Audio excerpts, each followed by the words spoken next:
From pretty much the present, this is your host, Adam Graham, welcoming you to a week of old-time radio detective podcast from 2013. Because these podcast episodes are quite old, offers and information contained in them are not valid unless they are reflected on our website at greatdetectives.net. Now enjoy a week of podcasts from our archives at the Great Detectives of Old Time Radio.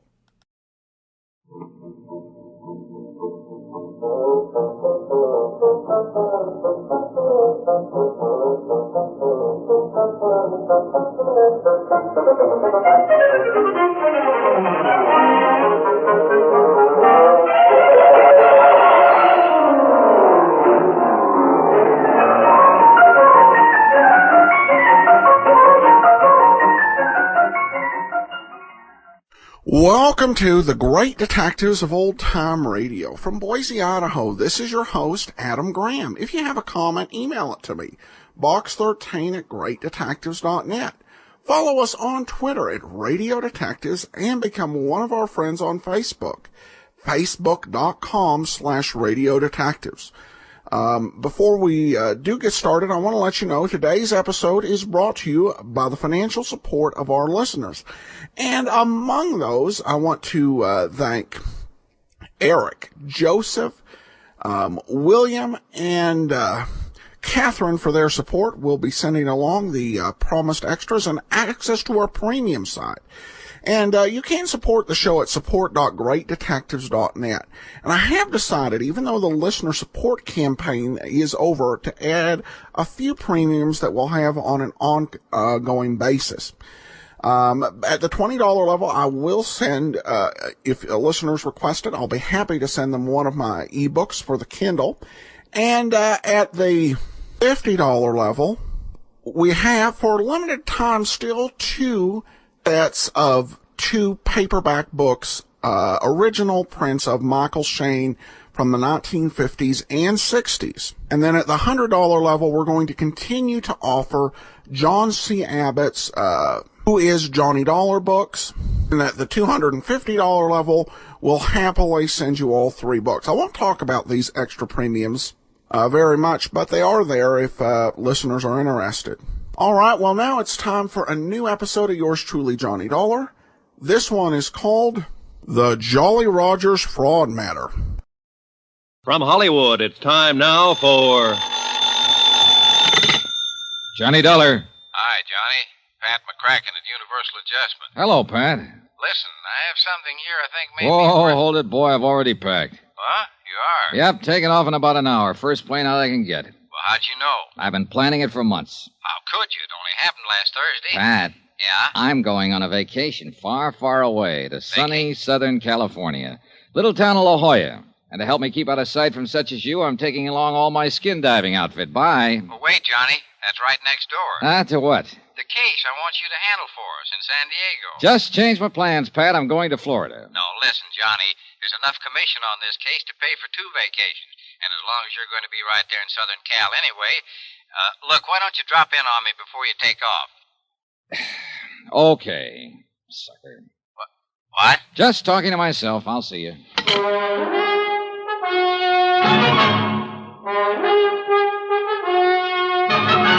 Tonight and every weekday night, Bob Bailey in the transcribed adventures of the man with the action-packed expense account, America's fabulous freelance insurance investigator. Yours truly, Johnny Dollar.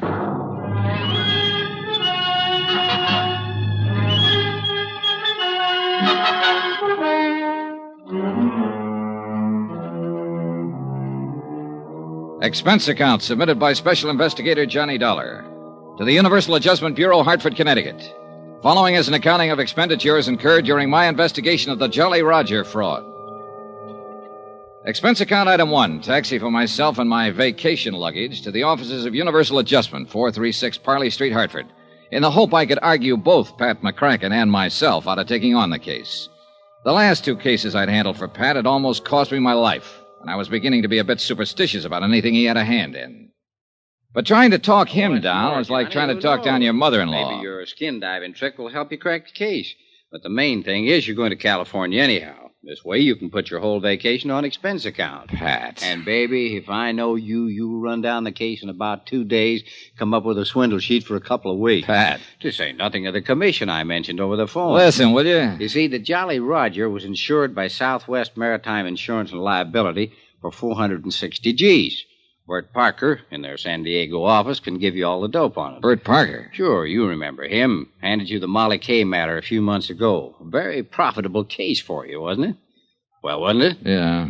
Yeah, but now look, So you'll clean up on this, too. The Jolly Roger, you know, was one of the finest seagoing yachts on the West Coast. No, I didn't know. But, Pat, I'm not going Big diesel job, 110 feet long. Floating palace. Probably the most luxurious wooden hull job built since the... Wooden hull? 110-foot diesel job? Wooden hull? And that, unfortunately, is why she burned to the waterline before the weight of her engines carried her down to Davy Jones's locker. Total loss, huh? Total. $460,000 gone. That's too bad. Well, Pat, it was nice seeing you again. Now I got to get my plane to New York to get my plane for the coast. But I haven't even told you why we want you to look in on this thing, Pat, I am going to the coast on a vacation, remember? But I told Bert that you were on your way. You told what? Sure. Phoned him right after I talked to you. Well, you dog. Sure. He's promised to contact the Mexican authorities that you may need to help you and have everything all... How are they involved? Oh, now, look, Pat, enough of this. I got to get along. Sure. My car's right downstairs, and I can tell you the rest I know. No. Tell it to somebody else. I'm going out there on a vacation. Baby, you can't let me down on this one. Look, we haven't got any regular man out there, only a couple of part-timers like Bert Parker. You know, sell the policies with one hand and act as adjusters with the other. I got to go. Sure. You see, here, I'll take that back. And this one. You see, that works out all right on small accounts, but on these big ones... Wow, what do you got in here? A case of scotch? Pat, will you shut up a minute and let me Not tell on you? your life. That'd give you a chance to change your mind about taking on the... Here's the elevator. Oh, excuse me, lady. Sorry. Now, I still haven't told you why we smell something wrong in this whole case. It's simply and clearly this, John boy.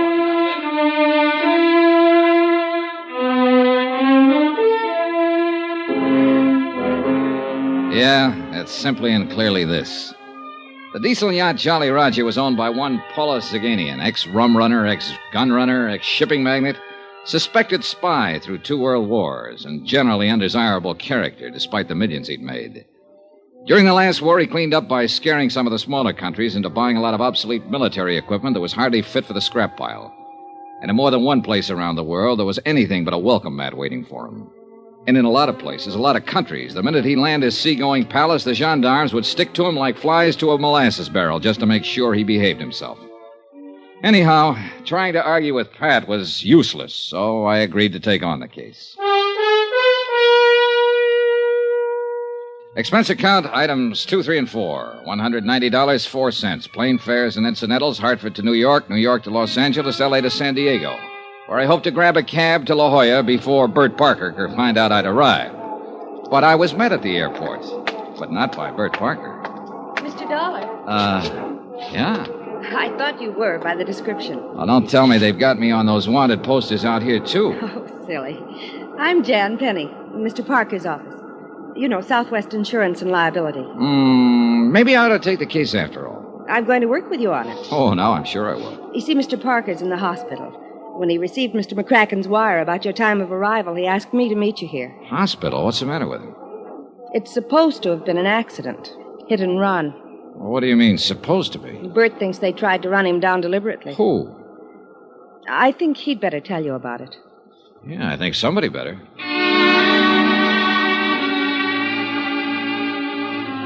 We picked up my luggage, dropped it off at a hotel. I phoned the place I'd made a reservation in La Jolla and told them I might be a day late.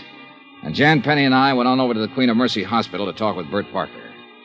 On doctor's orders, I went into his room alone. Bert looked terrible. So glad you could make it, Johnny. Hey, you sure you want to be trying to talk, Bert? Look, why don't we forget it now? I have to talk. Well, I can, Johnny. They try to kid me, tell me I'll be out of here in a couple of days. That lying, I saw the chart. Internal bleeding. Hey, Bert. Bert, take it easy, will you? Look, the doc said you have to take it easy. Well, why can't your gal Jan tell me all I need to know on the case? She can't accept us getting run down. Yeah, she said she thought it wasn't an accident. She thinks. I know. Yeah? Phone calls. Threatening phone calls. Threatening? About what, Bert? Because of holding up on this claim. Somehow somebody found out. I called Hartford. Asked for investigation. Who? Nagin denies that he... The owner of the Jolly Roger? Yeah. Denies knowing anything about the calls, but they weren't kidding Johnny. That's why I'm here. Then they probably know I was asked to come out here. Johnny. Yeah? Johnny better go back. Drop this one. Oh, Bert. If they know you're here, they may try to... Johnny. Yeah? Hurts, Johnny. Nurse. 3 hours later, while Jan Penny and I paced the corridor, Bert Parker died. The only thing I'd learned from him was that I'd better be careful. Mighty careful. I took Jan Penny to the roughest, toughest dive I could find, Ray Kemper's Cat Club, in the hope we could both drown a sorrow or two. Why, Johnny? Why did it have to be Bert? You liked him, didn't you? I loved him. I loved Bert. Now he's... Let's have another drink. Hey, Jan, don't you think maybe... Waiter! Waiter, 2 more, please. I know this is no way to face it, Johnny. It's all right, Jan. I came out here like everybody does. Every young female kid who's been told she's prettier than the rest. You know, the movies, Hollywood, glamour, all that stuff. Yeah, I know. But it was rough. It was too rough.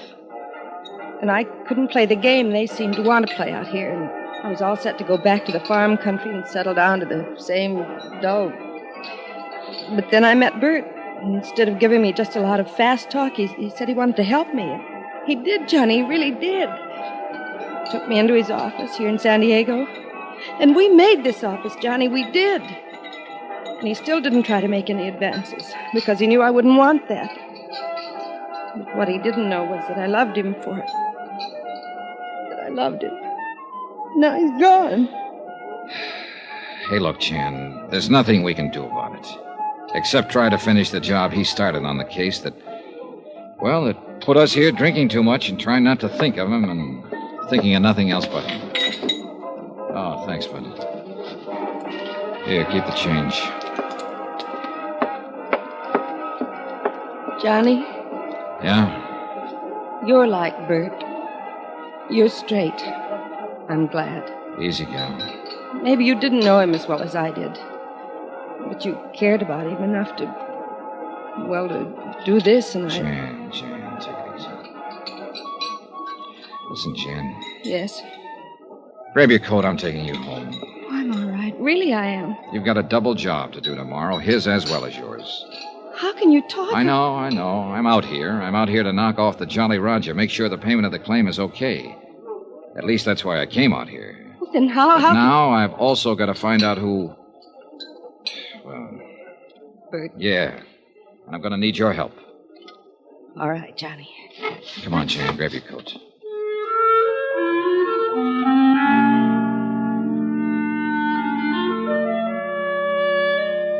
I took her home to her little apartment on East Drive.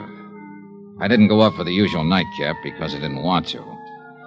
And I knew Jan didn't want me to. I dropped into police headquarters, homicide first, and then traffic detail to see if they'd been able to dig up anything on the hit-run driver who'd killed Bert. Nothing. Apparently, the threat he'd received just before the so-called accident was something that only he and Jan had known about. The expense account? Oh, I don't know. Call it $10. A couple of cabs, a couple of drinks, or maybe 6 or 8, or... I'm kind of tired tonight. Bert was a nice guy. Jan's a nice girl. In the morning, I'll call the hotel in La Jolla and delay my reservation there another day. Meantime, I'll get some sleep, I guess. Maybe I'll even cook me up a dream or two about skin diving and sunning on the rocks of La Jolla after all this whole rotten case is cleared up. Get myself a good winter tan to take the place of this high eastern pallor I've been trying to get... Oh. Hello. Hello. Johnny. Hello?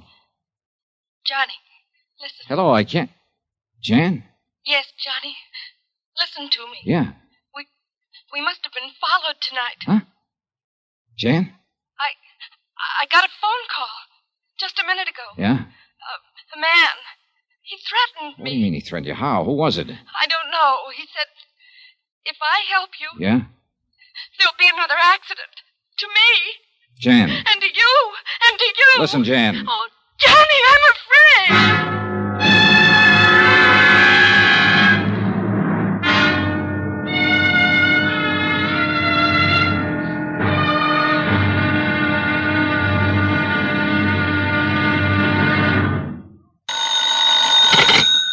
Johnny Dollar. Johnny, this is Jan. Yes, Jan. A minute ago, after you left me here at my apartment, I got a phone call. Yeah? A threat.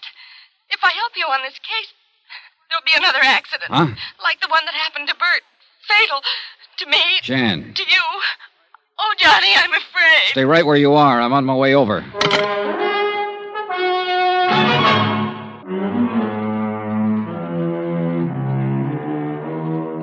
Expense account submitted by Special Investigator Johnny Dollar. To the Universal Adjustment Bureau, attention Patrick McCracken.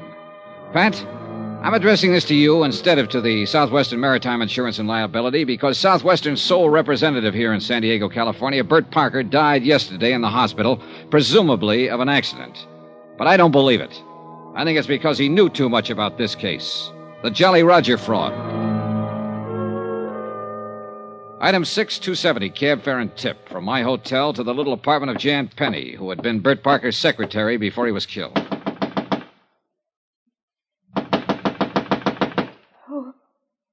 Who is it? Johnny Dollar, you all right? Come in, Johnny, quick. Oh, I'm okay. Easy now. Who was it threatened you over the phone? Did you recognize the voice? Yes. Well, who was it? I don't know. Huh? It was the same voice that called Bert at the office and warned him before he was run down by that car and killed. But you don't know who it was? No. Oh, Johnny, I'm so scared. Please hold me. All right. No, I don't mean that. It sounds like I'm trying to... It's okay, Jan. It's okay. Just take it easy. Here we are. Come on, dear. Sit down. Here, have a cigarette.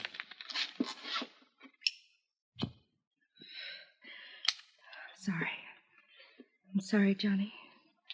I guess it's just been too much for a gal. Yeah, sure. I don't doubt it.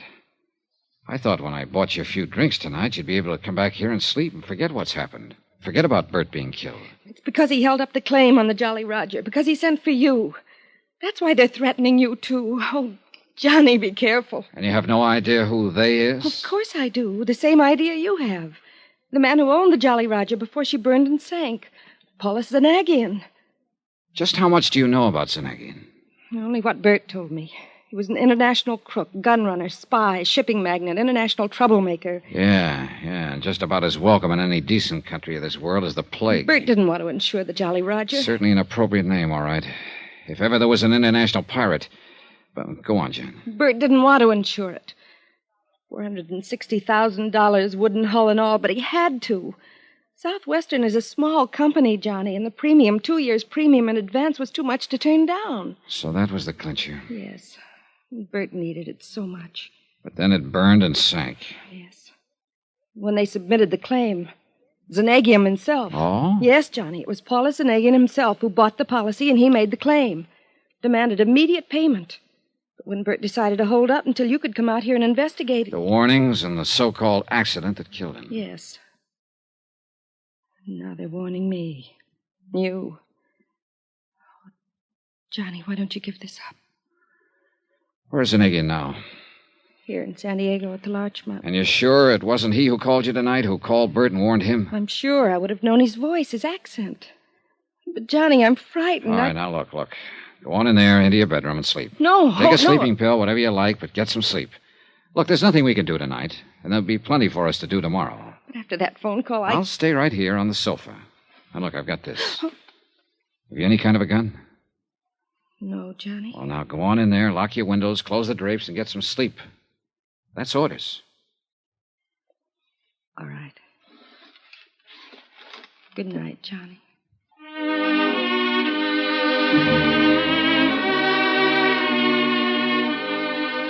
I I hope Jan slept better than I did. Expense account item 7, 90 cents, taxi to police headquarters, first thing in the morning. I spent a solid hour talking with Detective Sergeant Joe Franklin.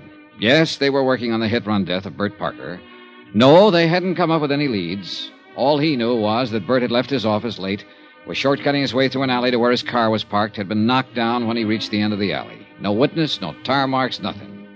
They'd questioned Jan Penny about possible enemies and come up with the same answers I did, but no evidence. Item 8, taxi to the Larchmont, where the desk clerk announced my arrival to the penthouse suite.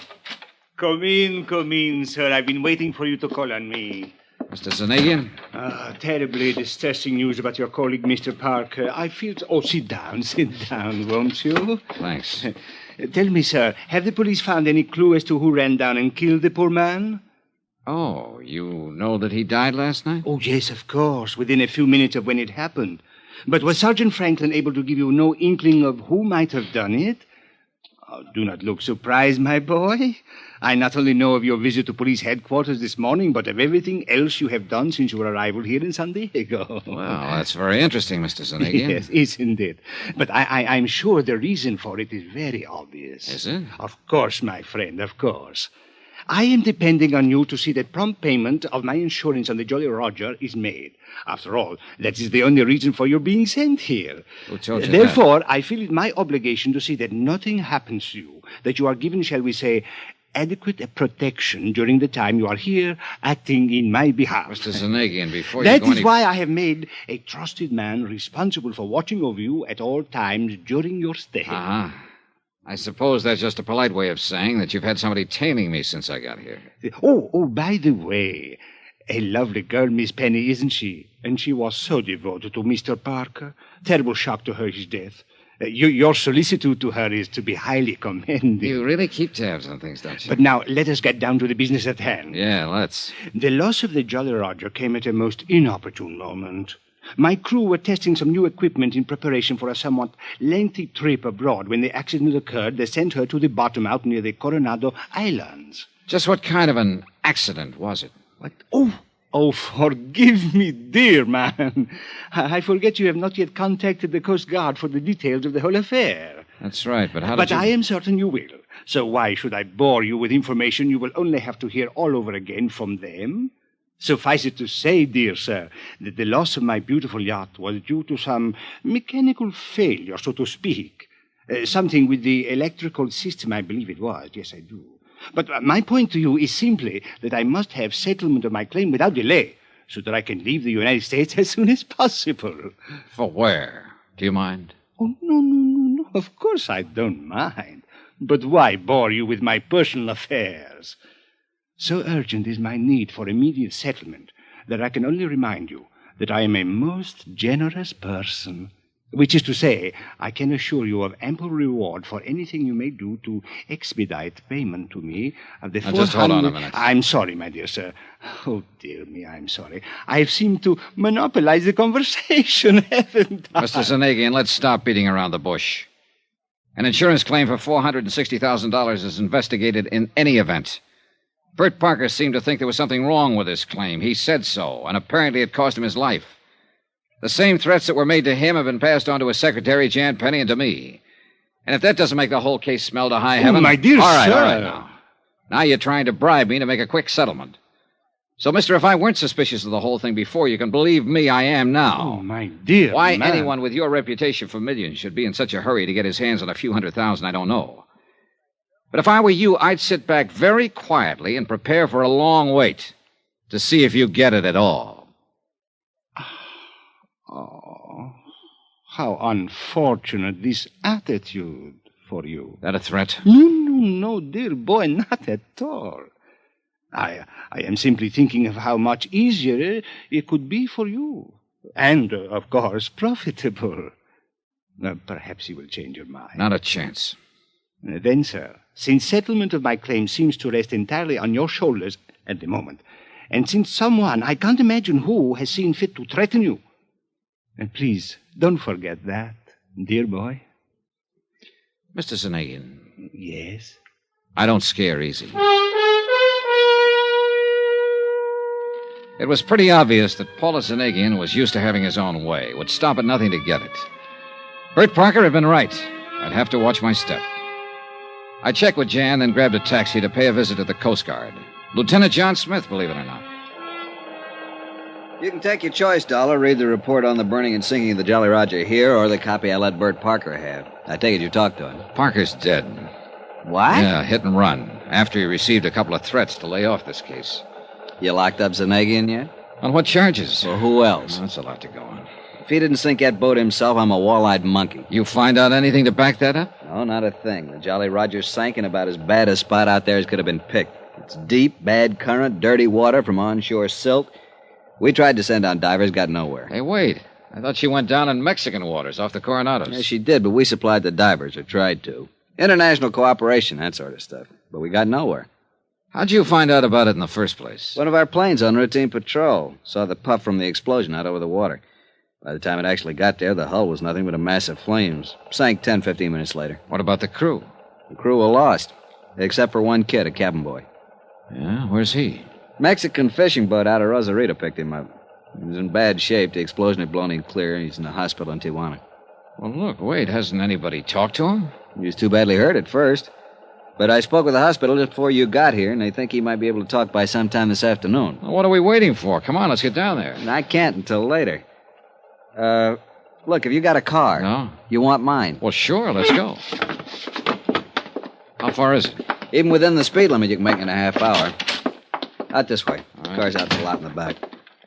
Hey, look, you're mighty generous, Smith. I'll try to make this up to you somehow. Forget it. I'd like to see you get the goods on Zanegian just as much as you would. I didn't like having him come into port here in the first place. And then when I learned that both Holland and Switzerland had tied up all of his funds... They what? Sure. In early last week's papers. That's why he needs the money.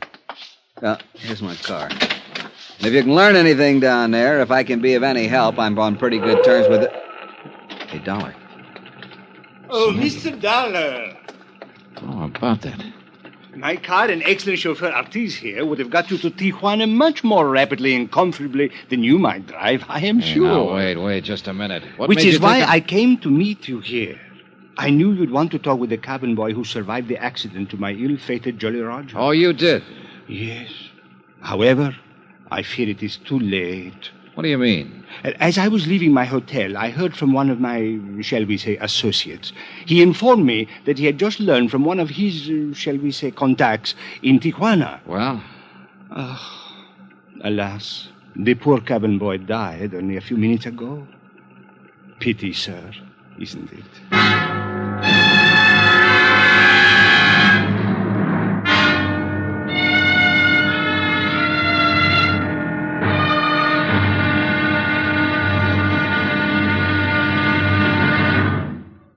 Now, here's our star to tell you about tomorrow's intriguing episode of this week's story. Tomorrow, a dead man talks. And what he has to say isn't very pleasant. For it all adds up to just one more good, solid thread on the life of yours truly, Johnny Dollar.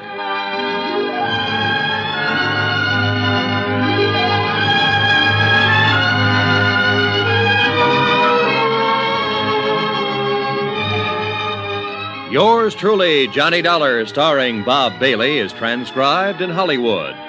It is produced and directed by Jack Johnstone, who also wrote tonight's story. Be sure to join us tomorrow night, same time and station, for the next exciting episode of Yours truly, Johnny Dollar. Roy Rowan speaking.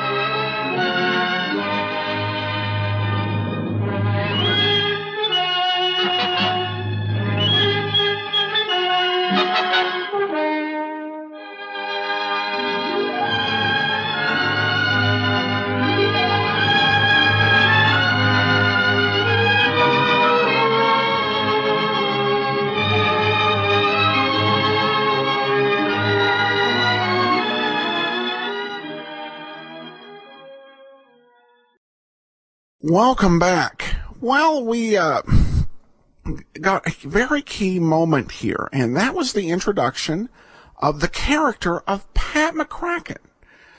Pat is actually one of those insurance investigators insurance adjusters who would become a regular character on yours truly, Johnny Dollar. And this is marks a pretty big shift, because throughout the show's history, you just have a generic actor from a generic company call up and say, "Hi, this is so-and-so from this company. Come on out and investigate the case." But you begin to get these people as real characters, which I think is just a wonderful change of pace for the series overall. And I think that this is key, and this is the first of several recurring characters that Johnny Dollar would get, as opposed to the previous versions that didn't really have any recurring characters at all. So definitely a big change for the series, and one I think to welcome. All right, well, we turn now to listener comments and feedback, and we start with Christine, who says, "Hi, Adam. I feel like I'm emailing you about Johnny Dollar too often now, but I've just finished listening to the Plantagenet Matter, and it just reinforced how awesome I think Bob Bailey is in this role. Nothing much really happened in the episode. The story pace was pretty slow, but it was so powerful anyway because of the emotion Bailey brought to it. So glad that we are in this part of the series, and hoping that it lasts for a long time. As usual, thanks for your hard work." And kind of in the same vein, have a comment here from William, who writes, "Thanks for the show, Adam. Your Dragnet show is what got me started, and now I'm a daily listener. The 5-part Johnny Dollars are excellent. Hope they go on a bit more. Take care, Will." Well, thanks so much, Will. In answer briefly to what Catherine said, there's not really such a thing as emailing too much about a series or about the show in general. I think that really what makes the show work so well is just all the listener interaction we have. Because that's the length of the commentary. Because sometimes, when I don't have any comments from listeners on a show, and I don't have any new concepts to introduce, it can be a struggle to get up to 2 minutes. So I really appreciate all of the listeners who email and just keep the comments coming.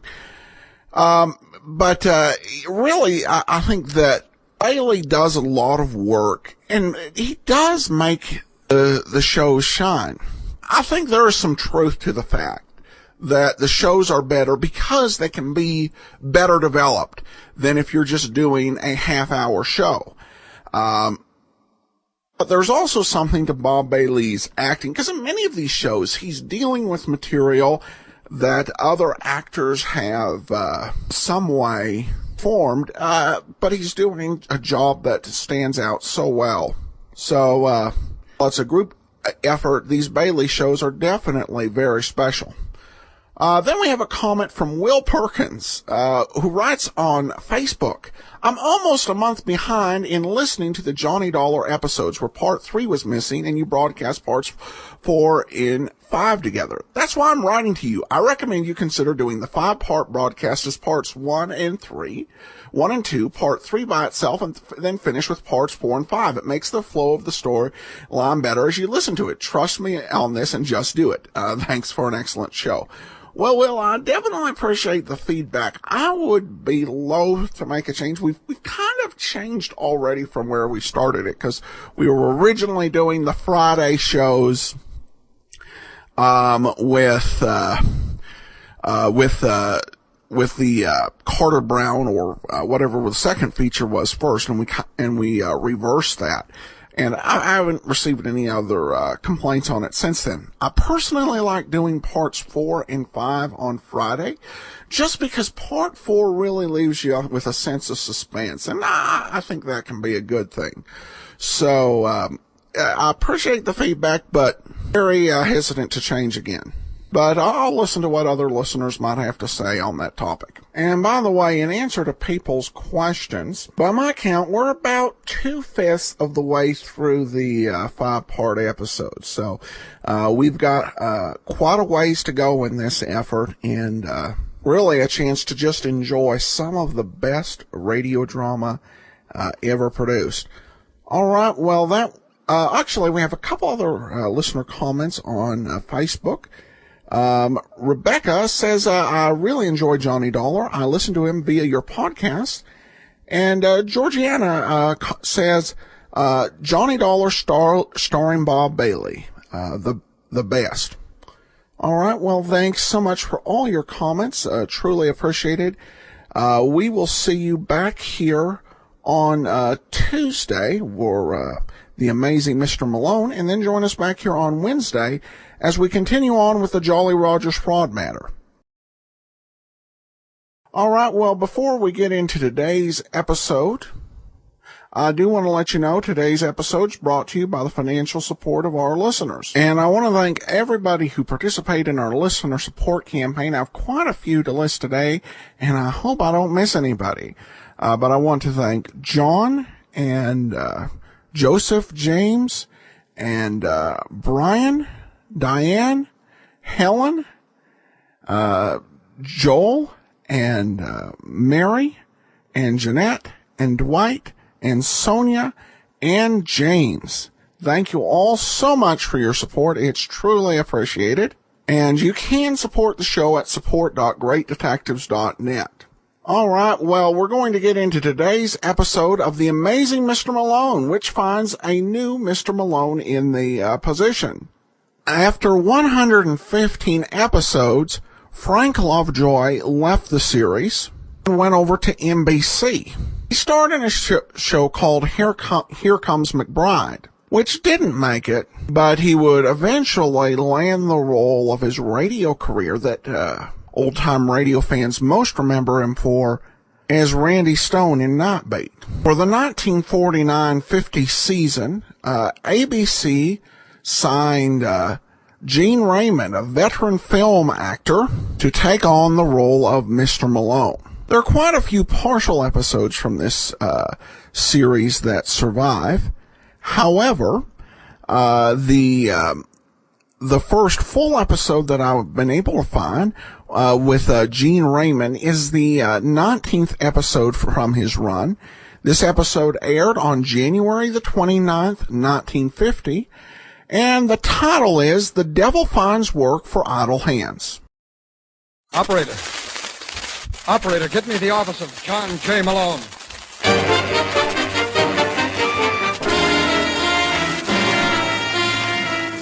The American Broadcasting Company presents The Amazing Mr. Malone, an exciting half hour of mystery starring Gene Raymond. Our locale is the city of Chicago. The time, the present. And the hero of these weekly adventures, the amazing Mr. Malone.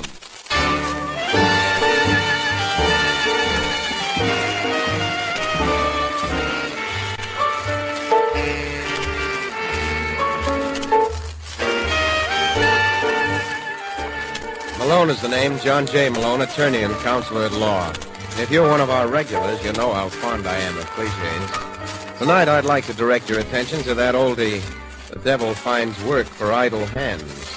The idle hands in this case belong to a gentleman named Paul McKenzie. It isn't that Mr. McKenzie is lazy. He's just not working because he had an argument with the state of Illinois. Okay, back inside. Unfortunately, he came out a bad second. Oh, I am, man. Drop dead, will you?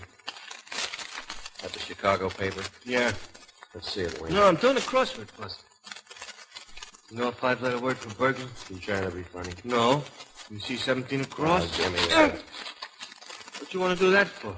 I broke the point of my pencil. Oh, wasn't that too bad? What are you doing now? Sharpening the point on the windowsill. Let me see that. No, cut it out, Mac. I ain't hurting you. Let me see that point. That's not bad. You get a real shot on here. I always say concrete's as good as sampling.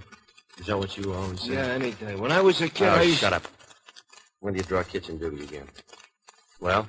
Tell me to shut up? Don't give me any smart answers, Wayne. When do you go on KP? Tomorrow. Swell. I want you to rob me a spoon. Spoon? That's right. Well, why should I? Now, look, Wayne, we're friends, aren't we? No. What's the matter? Can't you take a joke? All I want is a crummy spoon. Who's going to miss it? I'm not going to do it, man.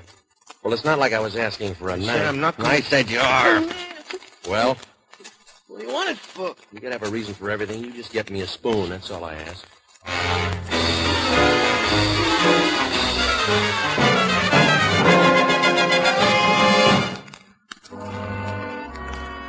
Hey, Wayne. Wayne, wake up. Let me alone. Come on, Dopey. Wake up. No! Keep your voice down, understand? Where'd you get the knife, Mac? Remember the spoon you got me last week? Yeah? You should have wound it down. See? Oh. The same way you sharpen your pencil. It turned out real keen, don't you What? think? Cut it out, Mac. Well, pay attention. You gonna bust out? What do you think? You're crazy. Like a fox. I'd just like to come along with me. No, not me. Why, you like it here? I got no complaints. Sure, you play it safe, and maybe if you're real good, they'll let you out in 10 years. Well, you do what you want. You're darn right I will, and you're going to help. Huh? You're coming with me. Oh, no. Now, wait a minute. Don't get me wrong, Wayne. I'm not that fond of your company, but I need another guy to work this. You get back in your cot and keep mum. Don't you open your yap or anything, understand? What are you going to do? The less you know, the less you'll have to worry about. Keep still. Hey, Daniel. Daniel. What's the trouble, Mackenzie? Something the matter with Wayne here. Wayne. I don't think he's breathing. What happened? I don't know. I saw him swallow a pill. You what? Yeah, about 20 minutes ago. All right, stand back. I'm coming in. Think maybe it was poison? What's the matter with you, Wayne? Help me turn him over, Mac. Don't bother, Daniel. He'll be okay. You what? Too bad I can't say the same for You. You killed him. Well, what are you waiting for? Applause? Let's go.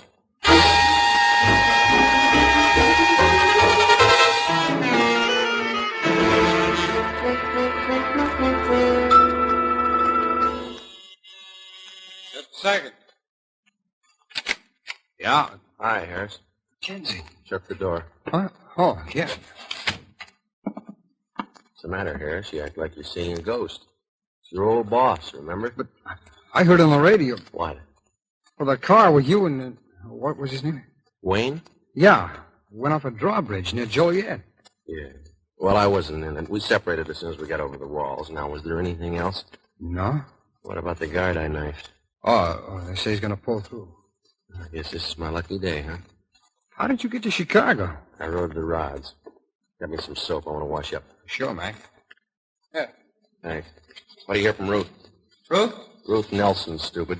Oh, I haven't seen her in months, Mac. Thought I told you to keep an eye on her. Give me that towel.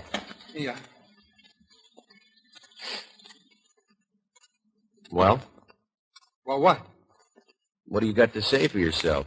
Well, be reasonable, will you, Mac? I couldn't follow Ruth around. Why not? Well, let's skip that for now. There's a lot more important things to do. Such as? Getting you out of the country. Oh, don't be a chump, Harris. I'm going to stay right here. Mac, you're out of your mind. You know, that's the trouble with you people who don't spend any time in jail. You don't appreciate your own hometown. You forget all the attractions. Well, I got a beautiful girl right here in Chicago and about $250,000 in U.S. bonds. I know, Mac. That's fine, because I want them both here by 5 o'clock tonight.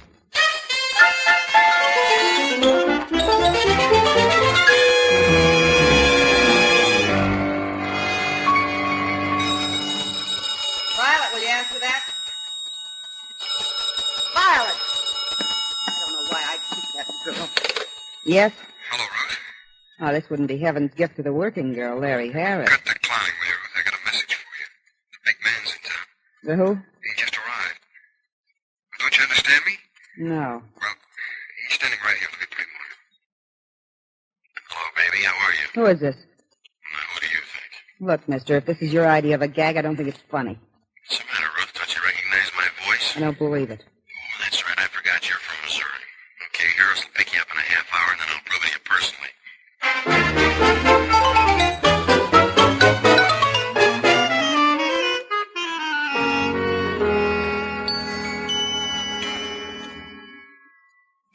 let me look at you, baby. Have I changed much, honey? No, you look better than ever. Okay, Harris, beat it. I thought you wanted What's me the matter? Don't you understand English? Go on, blow. Find yourself somewhere else to flop tonight. All right, Mac. Be careful, will you? You stop being such a worrywart. I'll be all right. Come here, Ruth. Oh, gosh, Mac. It's wonderful to have you back. You missed Papa, huh? Yes. Why didn't you keep in touch with Harris? Oh, you know how I always felt about him, Mac. He's okay. Hey, that reminds me. I was so tickled to see you, I forgot to ask where the bonds. Bonds? Yeah, before I went up. Oh, those. Well, I didn't bring them along. Why not? Well, when Harris first told me you were here, I thought he was kidding. Well, you can see he wasn't. I want you to pick him up the second thing tomorrow morning. What do you mean, second thing? Because I got something else I want you to do first. Who's the best mouthpiece here in Chicago? I have no idea. When I went up, there was a fellow named John J. Malone that the boys used to talk about. Are you still around? Well, I don't know. Well, the first thing tomorrow, Ruth, you find out and make an appointment for me. What for? You'll find out when I talk to Malone. You know how I hate to repeat myself.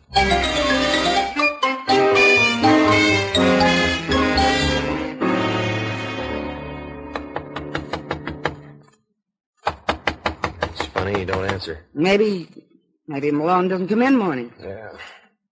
What are you going to do, Mac? Make myself comfortable while I wait. Yeah, I think this ought to do the trick.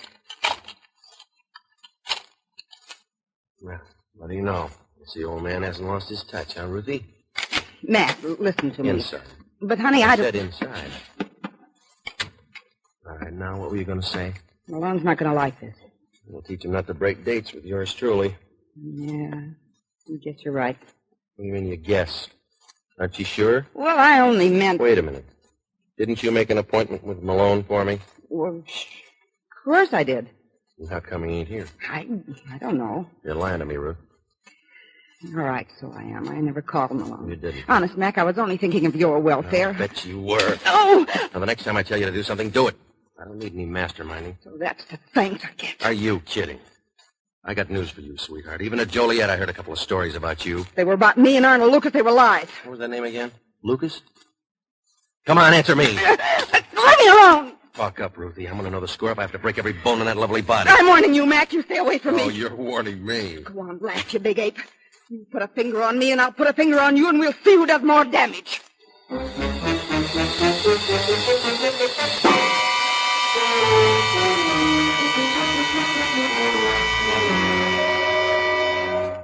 It was just one of those things.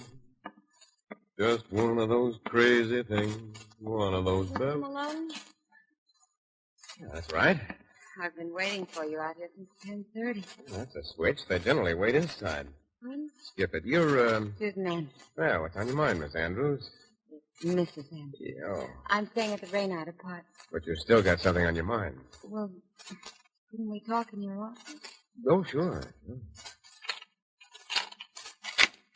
Yeah, come right in, Mrs. Andrews. No, on second thought, stay right where you are. All right, what's this? Stop that! Is he dead? If he isn't, he's as reasonable a facsimile as you can get with 2 slugs in the brain. Paul Mackenzie, isn't it? Who? Mackenzie. One of the men who broke out of jail yesterday. How would you know? I recognize him from his picture. Funny, I never would have. Who are you calling? The police, you mind? Oh, What's the matter? the line's been cut. All right, Mrs. Andrews, you stay right here till I get back. But what about... Mackenzie, I wouldn't worry. In his condition, I think we can prevail upon him to hang around, too.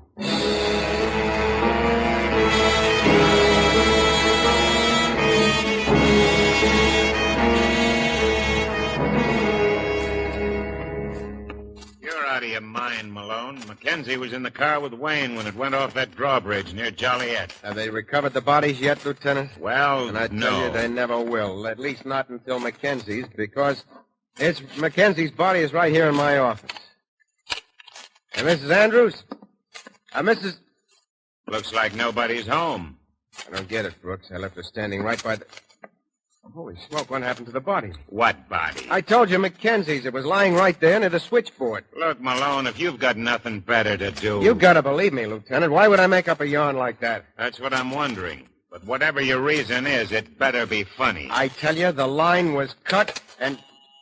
It seems to be all right now. They must have patched it. Oh, sure.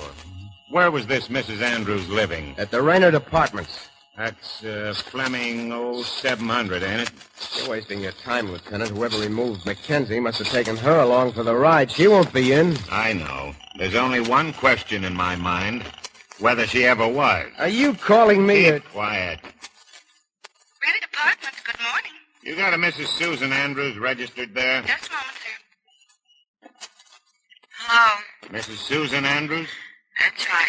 Hey, there is such a person. Is she there now? Let me talk to her. Wait your turn. Hello? Hello? Hello, Mrs. Andrews. This is Lieutenant Brooks of the Homicide Bureau. You ever hear of a lawyer named John J. Malone? Malone? No, I don't believe I have. Then you weren't in his office this morning.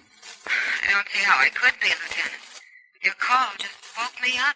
Thank you, Mrs. Andrews. Your witness, Counselor.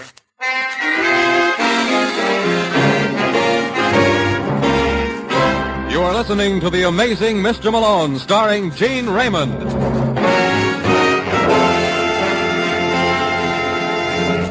The year 1950 marks the 12th anniversary of the National Foundation for Infantile Paralysis, founded by Franklin D. Roosevelt.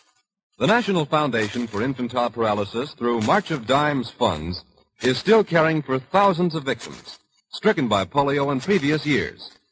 This ever-increasing load must be met by March of Dimes campaign funds each year. The cost of medical care has increased. It takes more money this year than ever before to pay for hot packs that relieve pain, iron lungs that take the place of human lungs, paralyzed by polio, physical therapy to help the patient recover control of weakened muscles, hospitalization, nurses, and medical care that are often required for months and years.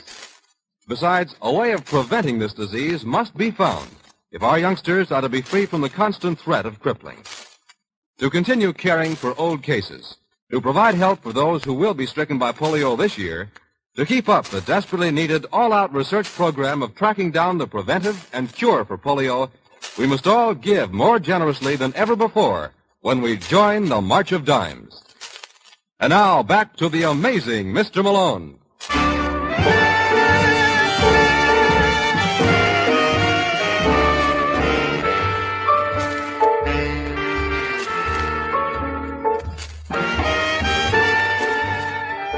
When you practice criminal law in a city like Chicago, screwy things are bound to happen. What gets me is why they all happen to Malone. I rarely go to my office, and the first time I do in weeks, I'm met by a blonde named Susan Andrews and the corpse.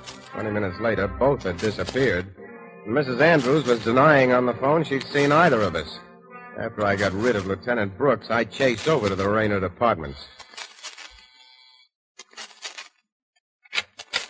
Yes? Hello, Mrs. Andrews. Remember me? Malone. Yeah, lover. It's Malone. Won't you come in? Trying to keep me out. All right, Mrs. Andrews. What's this all about? Well, what's what all about? Listen, Susie, I'm in no mood for evasions. You saw me find Mackenzie's body this morning. Me? Yes, you. Now, I want to know why you lied about it on the phone. I don't know what you're talking about. I don't often strike a woman, but in your case, Wait. It's coming back to you now? Why don't you forget it, Malone? Make believe it never happened. Have the cops think I'm crazy for the rest of my life? Oh, no. Now, what went on in that office after I left? Malone, please. I'll make it easy for you. You had a visitor, didn't you? Yes. Who was he? He didn't tell me his name. What did he tell you? Just keep my mouth shut. Otherwise, Never mind. I can imagine what otherwise was. Then what happened? picked up Mackenzie's body and disappeared. It wasn't as simple as all that, Susie. You don't walk around the streets of Chicago with a dead body on your hands. It might cause talk. How did he get rid of it? He had a car waiting near the freight entrance. Then you followed him. Well, Don't lie, Susie. You must have. What was the license number? I didn't think to copy it down. I'm warning you, Let me sweetheart. get my purse. It was 8L463. All right, Susie. You've been a great help. I think I can take it from there.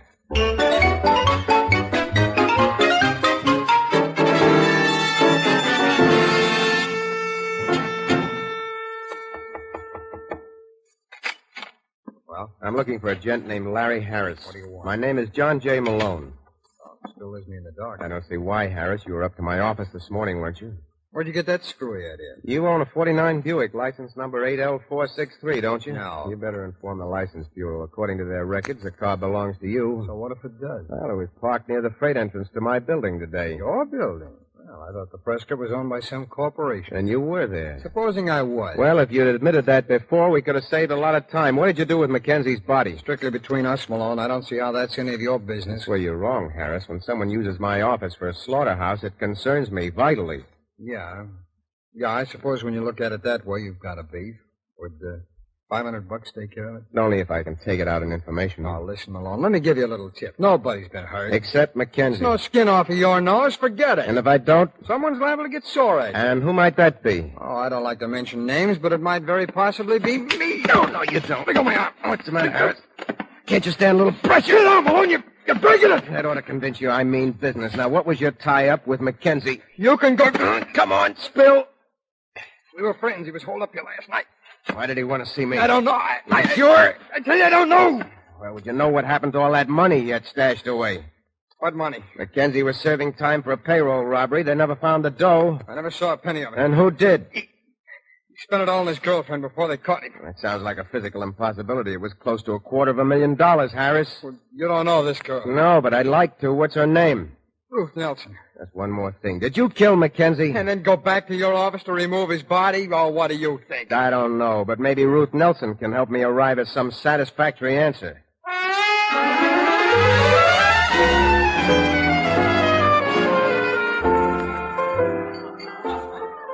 Waiter. Can I help you, madam? Yeah, I'd like... Wait a minute. You're no waiter. I still wouldn't mind serving you. Now, I'd say offhand you're the scotch and soda type. Very easy on the soda. That's pretty good. Can I buy you one? Aren't you afraid I might have a jealous boyfriend? Well, if you have, you probably know the best way to handle him. Sit down. Thanks. Waiter, 2 scotch and sodas here. What did he call you? Why, did he sound insulting? Your name, Malone. Well, I was keeping it for a surprise, Ruth. Beat it. Now, what kind of hospitality do you call that? I didn't turn you out when you dropped in at my office. What do you mean? Weren't you there this morning with Mackenzie? No. You'll have to do better, Ruth. I couldn't forget that perfume. Did Mac send you over to apologize? Why should he? Didn't he tell you he slapped me around? What'd you do, walk out on him? Well, wouldn't you? Well, I wasn't going steady with him, so it's hard to say. Where does he get off accusing me of two-timing him with Arnold Lucas? Weren't you? No. Mac doesn't believe me. He can check it with Arnold. You'll find him at the Granger Hotel. I kind of doubt that. Incidentally, Ruth, you wouldn't happen to know why Mackenzie wanted to see me in the first place. Didn't he tell you? He couldn't very well love her when I first saw him. He was dead. Dead? Murdered, to be exact. It's a gag. Hardly. Listen, Malone. Arnold had nothing to do with it. Who said he did? Well, I thought... If you did, Ruth, that's good enough for me.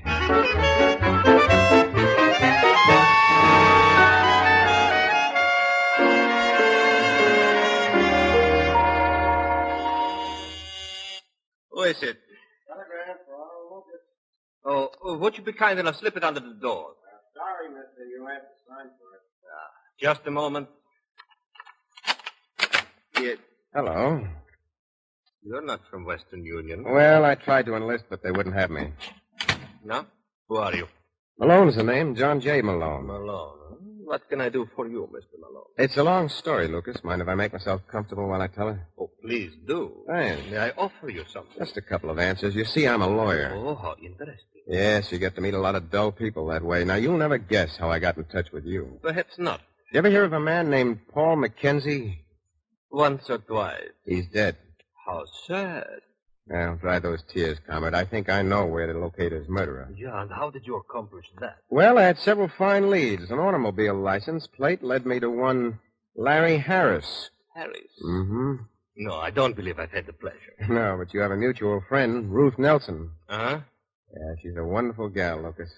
I'm so glad you appreciate her fine qualities. I'd be an ingrate if I didn't. After all, she gave me you. Not for keeps, Malone. Oh, hello, Ruth. What are you doing here?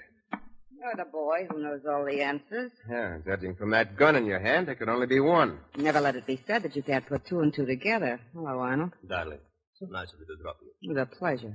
Well, if I'm in your way, folks. Come back here, Malone. I just thought you two would like to be alone. Oh, no. We'll have plenty of opportunity for that later. I don't know, Lucas. You better act fast before the police grab you. I don't think there's any danger of that. You're wrong, Ruth. I got your boyfriend dead to rights. And that's where you're wrong, Malone, because in a couple of minutes he'll have you dead, period.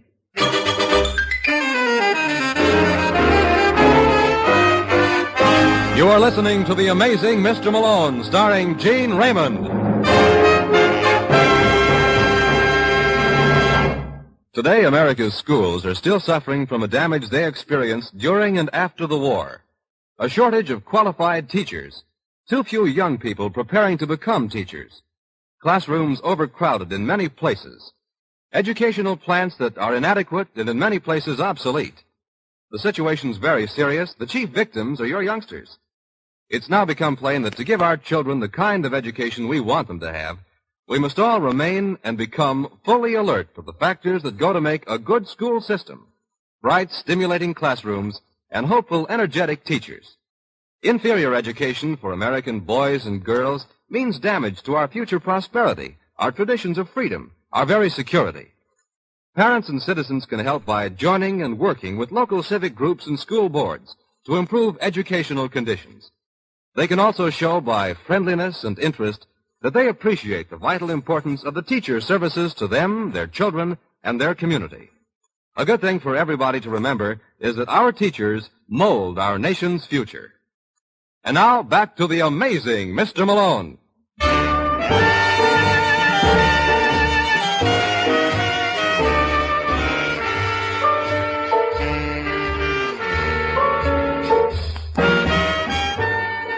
There's something disconcerting about a woman with a gun, particularly when she aims it at you. Even Arnold Lucas, who was strictly a bystander, was fascinated. For what seemed like hours, we all stood there with no one saying a word, and then Ruth went and broke the spell. All right, Malone. Got any final requests? Now's the time to make them. Now, Ruth, you know you're not serious about this. What do you bet? But I've got nothing against you. No, but you've got plenty against Arnold. Who told you he was wanted in New York? No one? Oh, you figured that out all by yourself, Mr. Malone? Oh, he's a smart boy, Arnold. Wouldn't take him long to guess if Mac went to his office. It could only be for one reason. He wanted Malone to make a deal with him for the police. He was wasting his time, Ruth. The state's attorney never would have accepted it. Why not? Mackenzie owed the police plenty for the payroll robbery and a little extra something for that jailbreak. Lucas would really have to be wanted pretty badly for the cops to forgive and forget. You never can tell. No, that's true enough. Well, now that you know it all, Malone, what do you intend to do about it? Oh, that's up to you, Ruth. Now, right you are. Since it's my move. I'd better move faster. Come on, go, Rob. Arnold! Arnold! Get out of the way. I didn't mean it, Malone. Let me take a look at it. What's going on here? Oh, come in, Harris. You're just in time. I heard a shot. What happened? Can't you see? I didn't mean to kill him, Malone. Well, cheer up, Ruth. You didn't. It's just a scratch, but you're a very careless girl. Anyone would have done the same in my place. I had to protect him. I guess you can't blame her, Malone. When a gal goes for a guy, there's nothing she won't do. Even try to cover him when she's seen him commit murder. Well, we should know that better than you, Harris. Meaning what? Meaning you're the guy she's in love with. You're the one she's covering for. What are you talking about? Sorry if I let the cat out of the bag, Ruth, but when it comes to murder, I'm just a great big blabbermouth.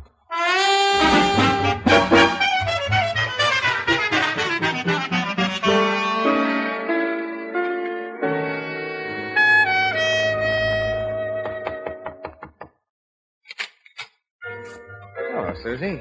Remember me? Malone. Yeah. I hope it's not too late that I came over to regale you with the saga of my triumph. Oh, I heard all about it on the radio. Ah. But come in anyway. Thanks. Does the music bother you? No, I think it establishes a mood. They said on the air that Harris killed Mackenzie. They said right. But why? I thought they were friends. To the end. Only Harris saw to it that Mackenzie's end came a lot sooner than it normally would.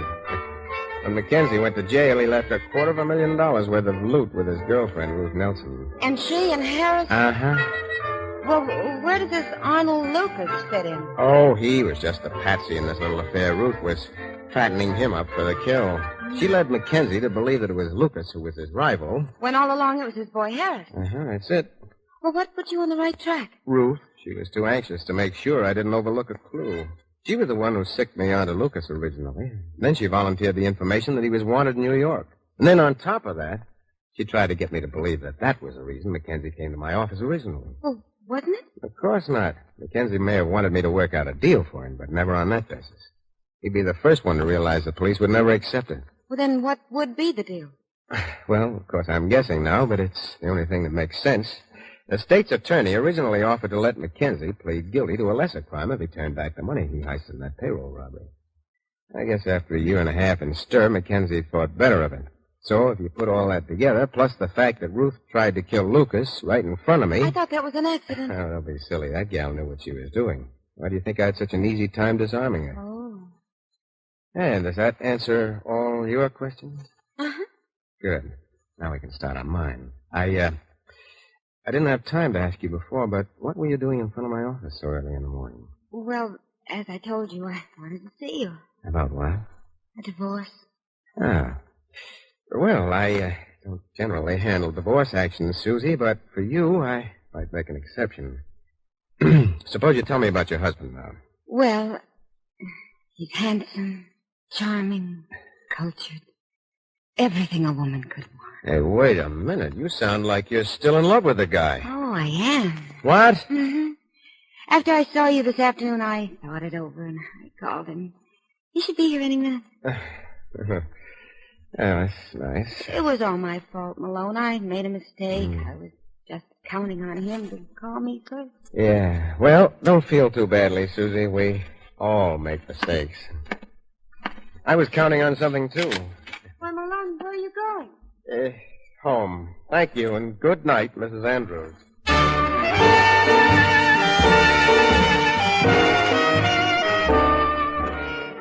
Have you heard the story of the boy who never found time to play? He learned if you plan your work properly, you'll have time to kill. I'll tell you all about it next week, so why not pick me up in my office at the same time? I'll be waiting for you. Good night. Gene Raymond was starred as John J. Malone with Henry Morgan as Lieutenant Brooks. Our program is written by Gene Wang and directed by William P. Rousseau, music by Basil Adlam. The Amazing Mr. Malone is based on a character created by Craig Rice and produced by Bernard L. Schubert. The events and characters depicted in this story were entirely fictional, and any resemblance to actual places or people living or dead is entirely coincidental. And now this is Richard Tufeld asking you to listen next week. The Amazing Mr. Malone has come to you from Hollywood. And now, a listening reminder. Tonight, Luella Parsons takes you to Berlin by transatlantic wire for the world premiere of the Hollywood motion picture, Francis. Don't miss the Luella Parsons Show tonight. This is ABC, the American Broadcasting Company. Welcome back. Well, even after starting into Dragnet, Jack Webb, not below taking on a guest star role, as he does here, playing a really bad heavy. And of course, he appears in this episode along with Harry Morgan, who's listed as Henry Morgan, which I believe was his right name, but it was changed because there was a satirist named Henry Morgan, and he didn't want to get confused with him. That, by the way, is also while Tim Conway changed his name from Tom to Tim when he first came to Hollywood, because Tom Conway was a fairly well-known actor who we've heard previously in Sherlock Holmes. All right, well, now we turn to listener comments and feedback. First of all, we had some pretty good feedback on the first episode of Murder and Mr. Malone, featuring Frank Lovejoy. Robertus writes simply, fantastic episode. And Chris says, always liked Lovejoy as Randy Stone in Nightbeat. We'll eventually get to that one. And of course, Here Comes McBride will be coming up in the 2013-14 season. Now we turn to listener comments and feedback, particularly from those who have donated to the show. Joel says, your podcast and the Superman show are regular nightly programming for me. Thank you for what you do and your often interesting commentary. Mary says, thank you for all that you're doing to make this radio show. I listen every day and look forward to seeing what you have in store for the next one. Keep up the good work. Also, could you let me... Oh, I went ahead and covered that. Just sending along information. Brian writes in, thank you so much for the hours of entertainment. I really enjoyed all I needed to know. I learned from Columbo. Keep up the good work. You're helping keep lots of people happy and entertained. Eric says, thanks for the good work. Just keeps getting better and better. Joseph writes, I'm a long-time listener and enjoy your shows and commentary. Daniel says, your app is wonderful. I enjoy all the episodes and especially your commentary. Excellent work. Thank you so much. And I think we have covered all of the recent comments we received. There's a couple more. Thanks for all the work you put into the podcast and the app. It's appreciated as I climb mountains all across Colorado. That's Lynn. Michael says, I started listening to your app on a recommendation of a friend at the start of the year and enjoyed immensely. Growing up in Australia in the 60s and 70s, we watched TV and didn't give any thoughts to radio drama, and the quality of these programs have been a complete eye-opener for me. I really appreciate the work you put into producing the app and bringing shows new to me to the air. Well, thanks so much, Michael, and I hope you've been enjoying our Australian programs, the Carter Brown Mystery. And we actually will have about 4 weeks of Australian Mr. Malone stories. And Deanna writes in, you're most welcome for the support. I really enjoyed the replay of Box 13. That was a great show, and I sure miss it. Well, thanks so much for all the comments and for all of your support. And I think that actually will do it for today. We will be back tomorrow as we continue on with yours truly, Johnny Dollar. Oh, one thing I should announce is for those of you with the premium site, we have, and for the app, we have all of our extras posted for this month. We had 2 with Frank Lovejoy. One was an episode of Family Theater featuring Frank Lovejoy as Jean Valjean in a scene from Les Miserables. And then we had an episode of Escape, The Outer Limits, starring Frank Lovejoy. And then we had an episode of Guest Star starring Gene Raymond that's been posted today. Well, we'll see you tomorrow with Johnny Dollar. Next week, back here with another episode of The Amazing Mr. Malone. Before we do get started, today's program is brought to you by the financial support of our listeners. And among them, I'd like to thank Val so much for her support. We send access to our premium site, which we do with all donations of $7 or more. And you can support the show at support.greatdetectives.net. Well, now it's time for us to continue on with Part 3 and Part 4 of the Jolly Roger fraud matter. From Hollywood, it's time now for Johnny Dollar. I have your call to the Corazon de Los Angeles Hospital in Tijuana, Mexico. Good, operator. One moment. Hello? Oh, this is Dr. Fernando Hernandez. I'm Johnny Dollar, investigating the wreck of the yacht, the Jolly Roger. The only survivor reported was a cabin boy, and I understand he just died in your hospital. Yes, but under most unusual circumstances, Senor Dollar. That's exactly what I wanted to know. Also, Senor, there are some things he told me earlier that I think you ought to know. Doctor, I'm on my way down there to Tijuana to see you.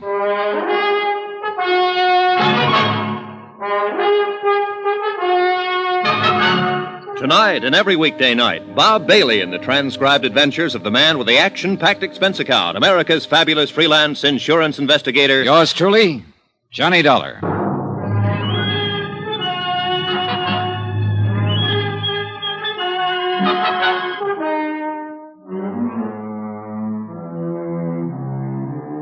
Expense account submitted by Special Investigator Johnny Dollar. Location, San Diego, California. To the Universal Adjustment Bureau, Hartford, Connecticut. Assignment, the Jolly Roger fraud. $460,000 worth of palatial yacht gone down to Davy Jones's locker. Expense account item 9, 40 cents, telephone call. To the hospital in Tijuana from a phone booth at Coast Guard headquarters here in San Diego. Because of the knack Paula Zanagian seemed to have for knowing everything I did, everyone I talked to, even on the telephone, I was afraid to let my call go through even the Coast Guard switchboard. But before leaving for Tijuana, I checked with Jan Penny and talked briefly again with Lieutenant Smith. You mean you think Zanagian had somebody put that cabin boy out of the way before you could talk with him, Dollar? The doctor only said that he died under unusual circumstances. But yes, that's exactly what I think. What's more important right now is that apparently the lad told the doctor a thing or two before he died. So I'm going on down there. You want to use my car? Well, Zanagian seemed to know I was going to use it before. He'll probably expect me to use it now. So you better give me a rental car. Have it delivered to my hotel, service entrance, under your name. Okay. Zanagian made no bones about it when I talked to him. He's having me tailed. And he'll probably try to do the same thing to me that he did to Bert Parker, once he's sure I'm trying to block his $460,000 claim. But me, I aim to stay alive. Until I can not only prove his claim of fraud, but see him sent up for murdering Parker and the lads who went down with the Jolly Roger. Dollar, why don't you get the police in on this with you? If your life's in danger... I want to do it alone. Hey, one more thing. Yeah? You're sure that Zanagian needed money? I thought from all I've ever heard that international racketeer was loaded. According to the papers, both Holland and Switzerland locked up his bank accounts just within the last week or so. That's why he needs a pot full of cash to get over there. That's why he sank his ship, so he could collect from your insurance company. Accident. Some mechanical failure. Is that what he said? Uh-huh. Something to do with the electrical system, to use his own words. But if the cabin boy was the only survivor of the explosion, and he didn't talk to anybody... Except this Dr. Hernandez I'm going to see. Right, then how could Zanagian know what made his yacht burn and sink? What's your guess?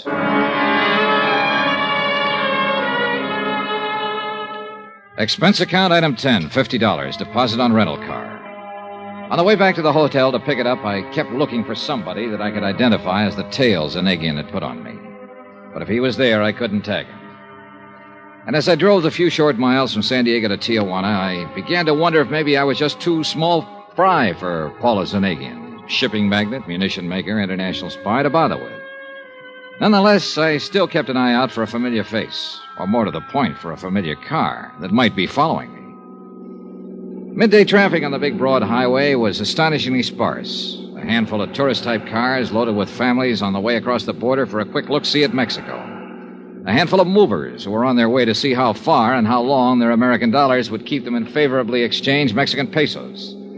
Some smart Cadillacs, some of them towing outboard runabouts and filled with eager-eyed fishermen. And the usual run of trucks, big trucks and trailers. The boys who made a living behind the wheel, the best drivers on the road, wherever they were, loaded with goods for transport between states or countries or what have you. I drove fast, I drove slowly, and I still didn't see any car that might have been following me. To make sure, I took off on a gravel side road, drove a mile or more, and waited. Nobody followed me. So I finally gave up and went back to the main highway. At the border, I asked the guards where the Corazon de los Angeles hospital was, drove the car to it, parked in back, and asked the first nurse I could find, and I should have stopped right there because she was beautiful, asked her where Dr. Hernandez hung out. Hernandez spoiled a beautiful romance in the budding and led me into his office.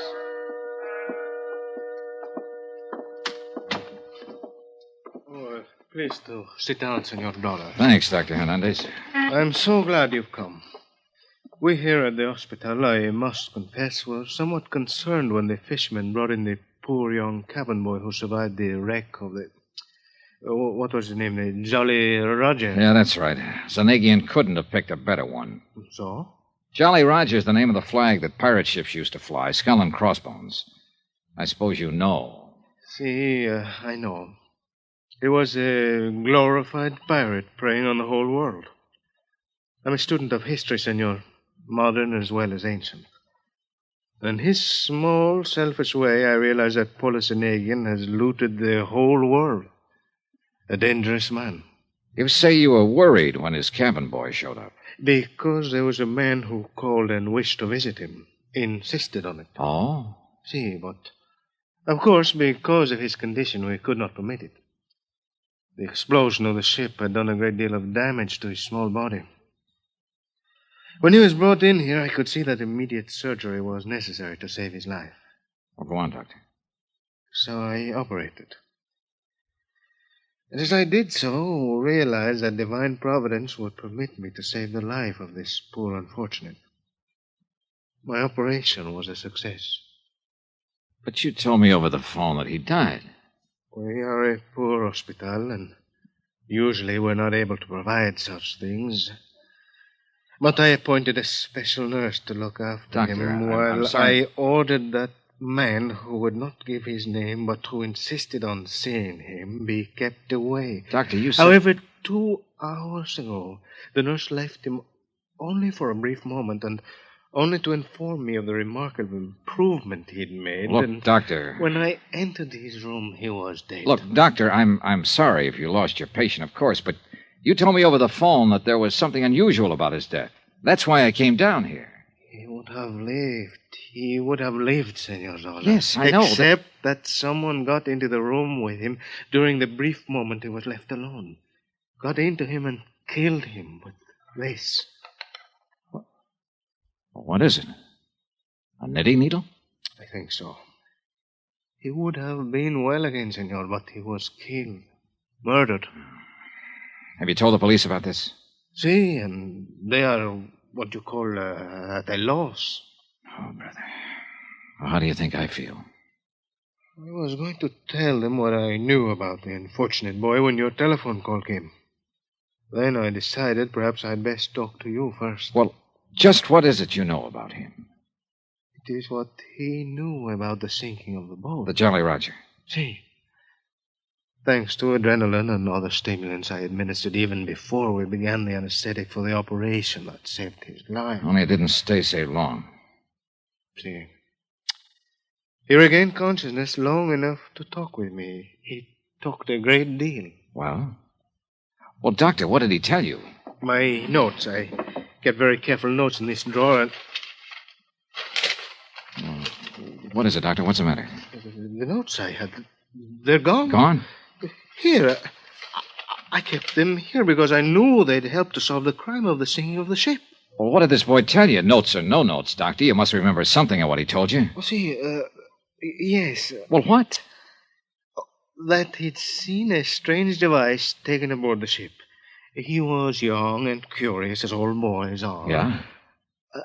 That only the captain of the vessel had handled it, had taken it to the engine room. That he had inquired about it and been told to mind his own affairs. Well, what kind of a device was it? Did he tell you? Like a clock, he said. A clock on a large box, like an alarm clock. It was set for 2:35. 2:30. He hold everything. That was the time the Coast Guard patrol plane saw the explosion. I knew that. All right, go on, Doctor. That, Senor Dollar, is all.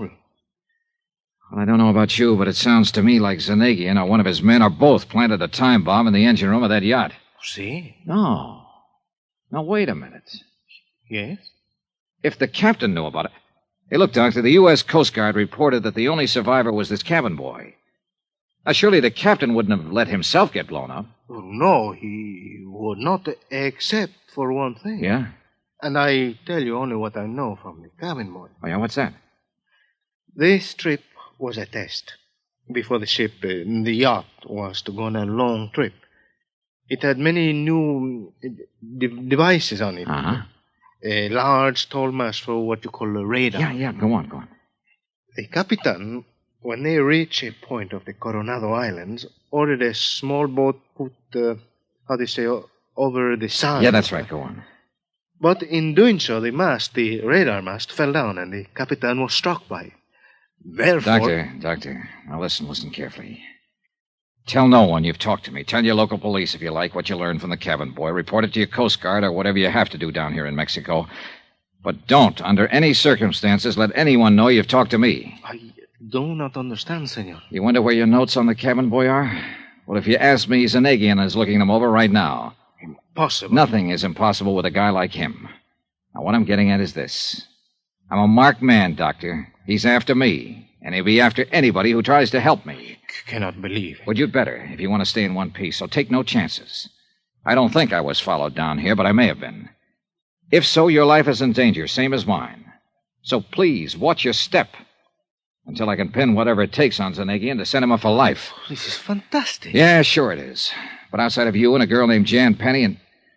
Doctor, may I use that phone of yours for a call across the border? Well, of course. Here. Thanks. Hello, operator. I want to call Coast Guard headquarters in San Diego, California. Lieutenant John Smith. You know something? Your Mexican operators speak as good English.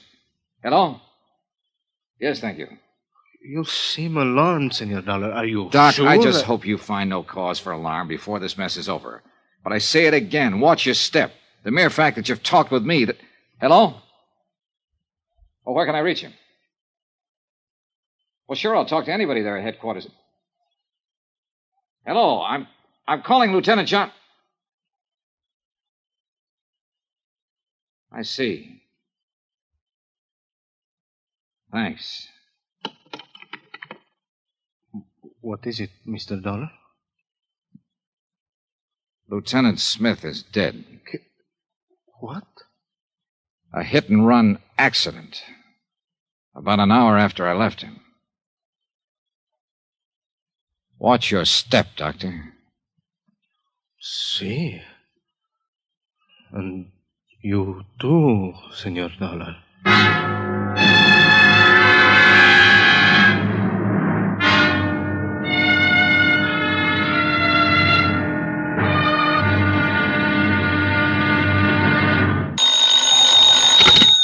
Johnny Dollar. Sergeant Franklin, San Diego Police Homicide. Oh, thanks for returning my call. What are you doing in Tijuana? Following a lead on the sinking of the Jolly Roger, what else? I still think that yacht was sunk by her owner, Paula Zanagian. You're not alone, Sergeant. Listen. Yeah? Bert Parker of the insurance company was suspicious. He held up the claim, so he was killed. Hit and run. I know. Lieutenant Smith of the Coast Guard was helping me with the case. Now he's been killed, also hit and run. We know. We're working on it. Jan Penny, who was Parker's secretary, is helping me, too. Get it? I get it. I'll assign a man to protect her immediately. Good.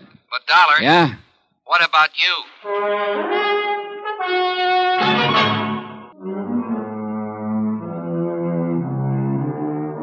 Expense account submitted by Special Investigator Johnny Dollar. Location, San Diego, California. To Universal Adjustment Bureau, Hartford, Connecticut. Assignment, the Jolly Roger fraud. The sinking of a palatial yacht of that name and a couple of murders connected therewith.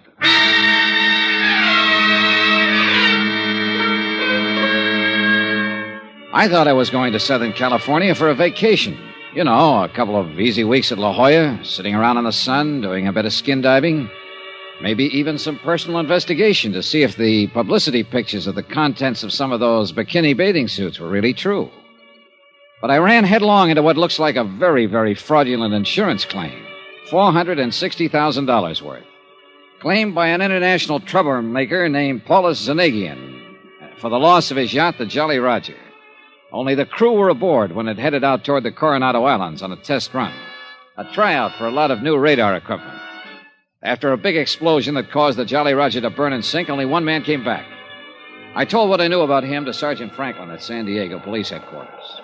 And then the poor lad died there in the hospital in Tijuana, huh? Yeah, but not until he told the senior medico a couple of things that make me surer than ever that the owner, this Paula Zanagian, planned the explosion and sinking. Evidently, Sergeant, the captain took a time bomb on board. And let himself get blown up with a yacht? Now, look, Dollar. No, not that easy. He'd have been able to get off before the time bomb exploded. If he hadn't been hit over the head by a falling radar mast. Oh, I see. But what I don't see is why Zanagian had his ship blown up in the first place. Well, if you've read the papers, you know that the Swiss and Dutch governments have put all of Zanagian's funds under lock and key. Oh? Yeah. In spite of the millions Zanagian has made off his international arms smuggling rackets, his fomenting of revolutions among the smaller countries, he suddenly found himself without enough money to get over there and do whatever is necessary to free his money. Somebody finally caught up with this international racketeer. That's right. His credit, of course, isn't any good anywhere. Big yacht, sure. But he didn't have enough money to pay his way back to Europe. Unless he could collect for the loss of the Jolly Roger. And when Bert Parker tried to stall on settling the claim... Parker didn't last long. Then I came into the picture. I talked to Zanagian. Yeah? He told me if I didn't see that his claim was settled immediately, well, he casually mentioned Bert Parker's sudden demise. Dollar, I wonder if there isn't some technicality on which we can hold that guy. Jan Penny, who was Parker's secretary. Yeah? Jan has been helping me on the case. Result, a warning threatening both her and me. And you know what happened to Lieutenant Smith as a result of his giving me a hand. Have you got somebody keeping an eye on Jan? I'll get Tommy Golden, one of the best men on the force. Good. And he's smart enough to keep her from knowing he's watching over her. Fine. Things have happened so fast since I got here that I haven't had time to check thoroughly with her on the background of the whole case. Well, it really shouldn't be too disagreeable a job, Dollar. Huh? I've seen her. What's your next step? Well, first, what progress have you made in finding out who ran down Lieutenant Smith? Same story we got when your friend Bert Parker was run down and killed. Yeah? The few witnesses just weren't on the ball. In each case, it was a black Buick sedan, 54 or 55. Nobody saw a license plate. You mean there was none on the car? Apparently not. Traffic Division's going to have something to answer for. Unless the license plates were hidden just during the time of the... Well, murders is probably the right word. Possible, probable. So forgive your traffic detail. Needless to say, we're checking every public garage in town and every car in the streets, but beyond that... Dollar, we're just as sure as you are that Zanagian himself is behind all this. He's not only a man, he's an international organization. Oh, brother, don't tell me. For all I know, you're one of his boys. Oh, now, wait a minute. He's known every move I've made since I got here, almost before I've made it. When he met me outside Coast Guard headquarters and tried to stop me from going down to Tijuana, I thought, heaven help me, that maybe Lieutenant Smith was one of his boys, until Smith was killed. He's had somebody on my tail every minute since I hit this town of yours. I'm sure of it. But I can't spot him. Dollar. Yeah? We feel the same way about Zanagian that you do. We know that wherever he goes, he has, well, it sounds corny, but call them henchmen hanging around with him. Maybe it's just one or two, or maybe it's a dozen. And we've tried to spot him, but no luck. Certainly none of the crew of the Jolly Roger were among them, or he wouldn't have let him get blown up. Or maybe he doesn't have any little helpers. Maybe he does everything himself. You know, it's funny you should say that. It was he himself who took out the policy on the Jolly Roger. It was he who personally made the claim. It was he who drove his car around to meet me at Coast Guard headquarters. As a matter of fact, it was... that's impossible. Can you tell me why? Oh, because he alone couldn't have known about my coming out here, my every movement. He'd be crazy to drive the hit-and-run cars that killed Parker and Smith. And after all, there were a couple of husky characters standing around quietly in the corners of his penthouse suite when I called on him. One of them 6'2", black hair, and a scar from his right ear nearly to his chin? Yeah. He's been watched every minute he's been out of Zanagian's hotel room ever since they got here. A short, heavy-set, wormy little man? That's right. Him, too. We got nothing on him. Except that we know they're working for Zanagian. What's your next move, Dollar? Oh, if I had any sense, I'd do what I came out here to do. Have myself a vacation over in La Jolla. Forget this whole thing. Let the insurance company pay the claim on the Jolly Roger. Let Zanagian get out of the country and forget it. You'd be able to forget the threats on your own life, Dollar? Yeah, and I'd be able to... Hey, wait a minute. What about Jan Penny? I told you I'll have a man looking after her. Oh, yeah. Well, I guess the best thing I can do is take her over to Bert Parker's office, have her open the files, and see if I can find something there to get to work on. Incidentally, Dollar, she drives a black Buick. I hate to say it, Sergeant. Have you checked it out?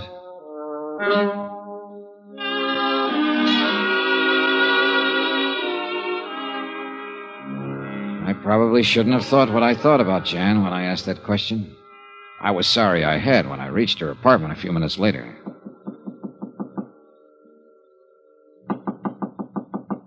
Who is it? Johnny Dollar. Johnny, I'm so glad. I was worried about you. Has something happened, I Jan? was worried about you, that's all. When you told me you were going down to Tijuana alone, well, I was worried about you. Oh, thanks. Hey, look, Jan, let's get down to business. Did you go down to the office this morning? Yes, I took a cab down there right after breakfast and spent the entire day. Uh-huh. Were the files on Zanagian's policy on the Jolly Roger intact? Yes, why do you ask that? And nobody bothered you there? No, except... Except what? Johnny, it's the reason I'm so glad you're here. What is? All day I've had the feeling I'm being followed. Well, maybe you are. Because of the warning over the phone. The one I told you about. And you still don't know who it was?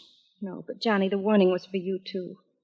If you don't lay off this case... Is that the way the voice on the phone put it? Yes, and it threatened me if I helped you. Look, Jan, you want to back out while you're still in one piece? You know what happened to Bert Parker when he tried to buck Paulus as an agent? I love Bert, Johnny. He was the kind of man you are. Honest and good and... Oh, Johnny, why don't you get out of this case? Pay him off, anything. But don't risk your life on it, too.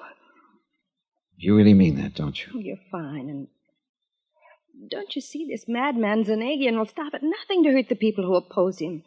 And if you keep on... Even if it means forgetting about finding out who killed Bert Parker? Yes, Johnny, yes. If it means putting your own life in danger, settle his claim, anything. How about you? I'll go away. I'll go somewhere else and try to forget the whole thing. Oh, Johnny, listen to me. I'm listening. It isn't worth it to take the risk you're taking. Jan, it's my job. Look, why should you worry about me? Because even if I have only known you a few days, I don't know, maybe it's rebound. Maybe I'm acting like a baby, but since Bert was... Oh, Johnny, I'm so alone and I'm so lonely.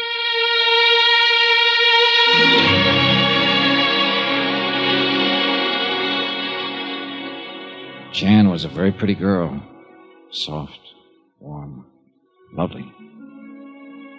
We had a drink or two and talked about a lot of things. The kind of things I'd planned to talk about to some charming girl on the vacation I'd planned but wasn't having here in Southern California. I might even have forgotten about cleaning up the case and going on to La Jolla. Why don't you make the company pay them off, Johnny? Forget it. So you and I won't be in danger from this man. Suspicion. Why can't a guy relax and enjoy a situation like... Jan, come on, honey. Look out, will you? I gotta get out of here. Look, I've got a hunch, and in this crazy business of mine, when you get a hunch, you better act on it. Oh, no, Johnny, tomorrow. Oh, no, honey, look, I'm going down to police headquarters. Johnny. The one thing I haven't checked on, the one person who was connected with Bert Parker. But police headquarters this time of night, I don't know. Jim Franklin. He said he'd be there all night. Can't you check Sorry, on... Jan. Leave me here all alone? You come with me. We'll grab a cab and go down there together. Oh, all right. Then we'll come back here? Depends on when I find out. Then I'll wait for you. Only why don't you take my car? It's right down in the parking place just outside the building. Okay, sure. Here, I'll get you the keys. How'll I know which one is yours? It's an old black Buick in parking space 5 down there. Just had a new paint job. You can't mistake it. Here. Okay, thanks. Jan, didn't you say something about taking a cab down to the office this morning? Because of the fresh paint in my car. It was so foggy this morning. I wanted it looking nice in case you wanted to use it. Ah, you're a rascal. See you later.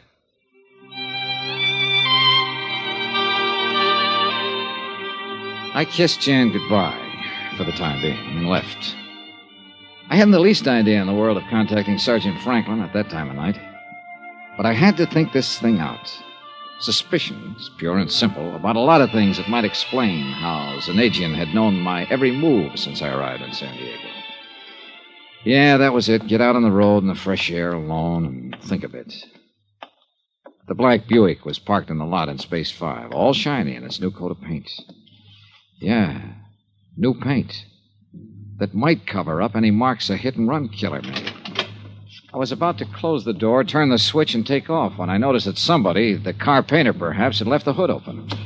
I stepped around to the front of the car to slam it down when my guardian angel, or whatever it is, told me to take a good look inside. I'm glad I did. Glad I'd noticed the hood partly open. That I hadn't turned on the key. Because wired to the ignition was a bomb that would have blown me to kingdom come.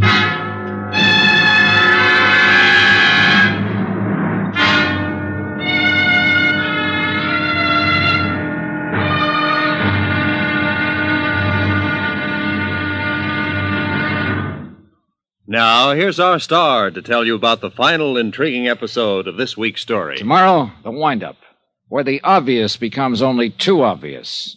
Join us, won't you? Yours truly, Johnny Dollar.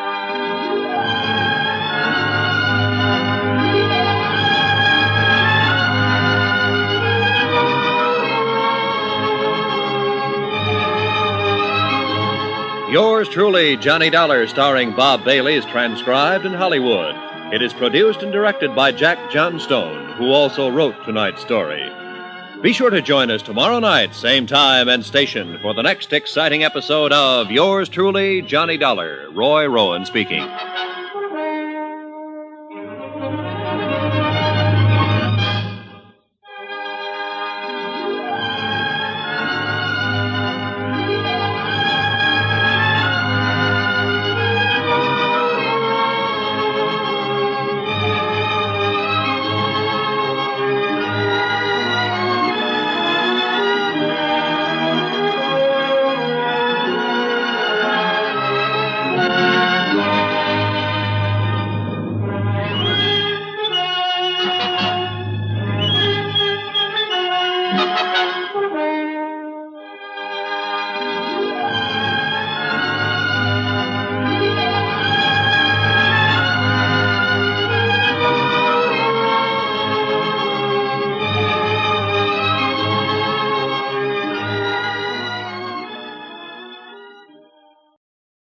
Welcome back. Well, I had said before, I think it was last week, that usually they headed into part 5 with a sense of suspense. In this case, they said what's obvious is going to become more obvious. And I think I know what's obvious, so I don't know if that sets the things up best. But who knows, what I think's obvious may not be actually what's obvious, and it may not, and the way that it gets more obvious may be more interesting. But if that's the case, it's not obvious to me. All right. Well, on to listener comments and feedback, and we have this from Yera on Twitter. Says, currently listening to my new obsession, radio shows at Radio Detectives in the car with me, Madre. Number radio show, number Johnny Dollar. Thanks so much, and you can follow the show on Twitter at Radio Detectives. All right, well, that will do it for today. We'll be back tomorrow with another adventure of Nick Carter. And now we'll be back on Friday as we wrap up the Jolly Roger fraud matter.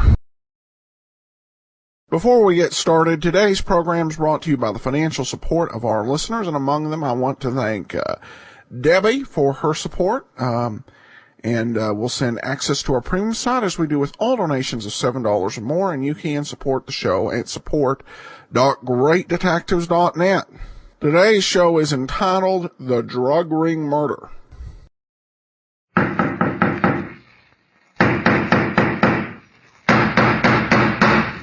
What's the matter? What is it? Another case for Nick Carter, Master Detective.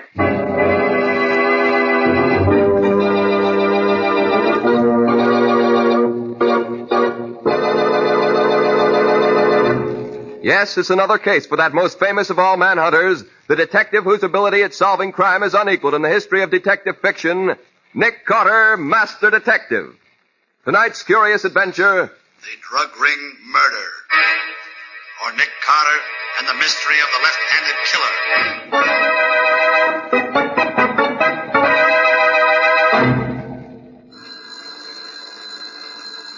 Well, Mr. Nicholas Carter, are you going to answer your telephone, or are you going to take me out to lunch as you promised? There's no reason why I can't do both, Patsy.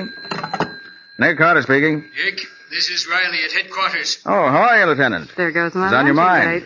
Murder. And you're right in the middle of it, Nick.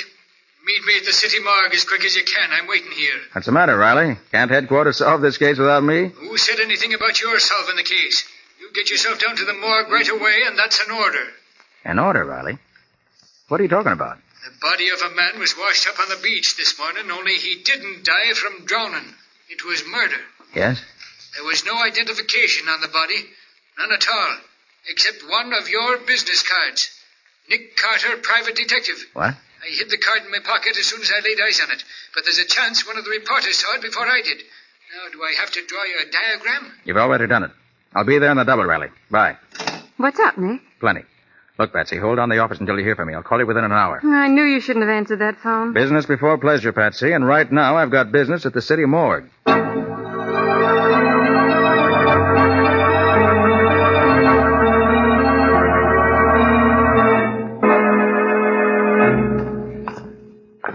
Where have you got him, Riley? On a slab out here? He's on ice, in the box at the end of the room there. And I'm telling you one thing, Nick Carter. It's lucky for you that I was here when he was brought in. Now, look, Riley, surely you aren't trying to pull me into this thing just because the fellow was carrying one of my cards. Why, there are probably hundreds of people I never heard of who are carrying my name in their vest pockets. Well, if you'd rather be explaining to the captain how your card got on a corpse... Oh, now take it easy, Riley. You know what it means for an officer of the law to conceal evidence, Nick. How do I know one of those reporters or photographers isn't telling the captain right now that... Well, let's worry about one thing at a time. You said the body was washed up on the beach on the north shore of Long Island? Yes, it was. Stuffed in a gunny sack with every bit of identification removed. Everything was ripped out except a concealed pocket. Yes, I know, with my card in it. Yes. Here we are. Last box here. Now, take a good look, Nick. Yeah, did you ever see him before? Oh, yes. That's Stanley Phillips. Huh? Dr. Stanley Phillips. He's a research chemist. Sort of an eccentric. Oh, balmy, huh? No, just strange. He's assisted me in a few investigations. But for the most part, he was pretty much of a hermit. Didn't like to mix with people. Yeah, that don't make sense. People who mind their own business don't go around getting themselves murdered. Where did he live? There's a big house on Long Island Sound, but his laboratory was in his yacht. It was anchored about half a mile or so up from the house, if I remember correctly. Laboratory on a yacht? Mm-hmm. Oh, he was balmy. Hey, Riley, look. Here in his neck. Oh, what did you expect? I told you he was strangled. The autopsy showed he was dead before he was put into the gunny sack and thrown into the water. I know, but that isn't what I mean. Here, look at the prints in his neck. Closely, look at him. Yeah, well. Unless I miss my guess, Riley, he was murdered by a left-handed killer. Say, maybe you've got something there, Nick.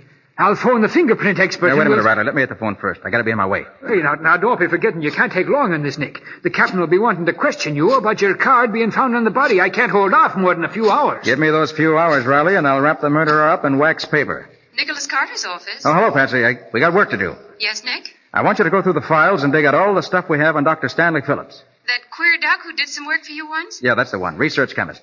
Get all the dope on him and meet me down in front of the office in 10 minutes. I'll pick you up. All right, Nick. That's all. Yeah, where are you headed for, Nick? The Phillips estate on Long Island Sound. Meet me there as soon as you get the report on the fingerprints in Stanley Phillips' neck.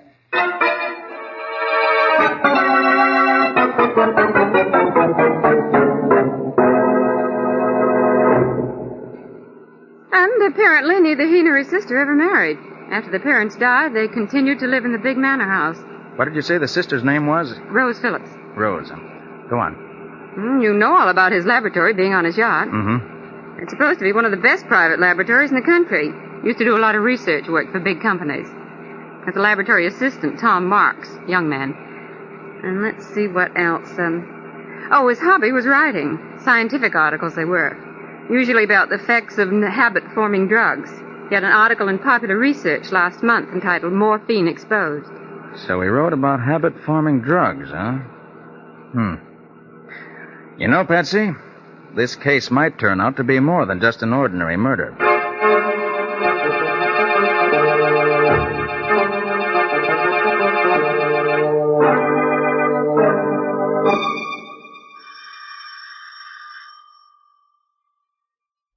I guess nobody's home, Nick. You're wrong about that, Patsy.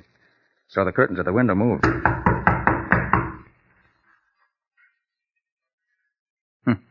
Pounding on the door isn't going to do any good either. Whoever's in there evidently doesn't want callers today. However... What are you going to do?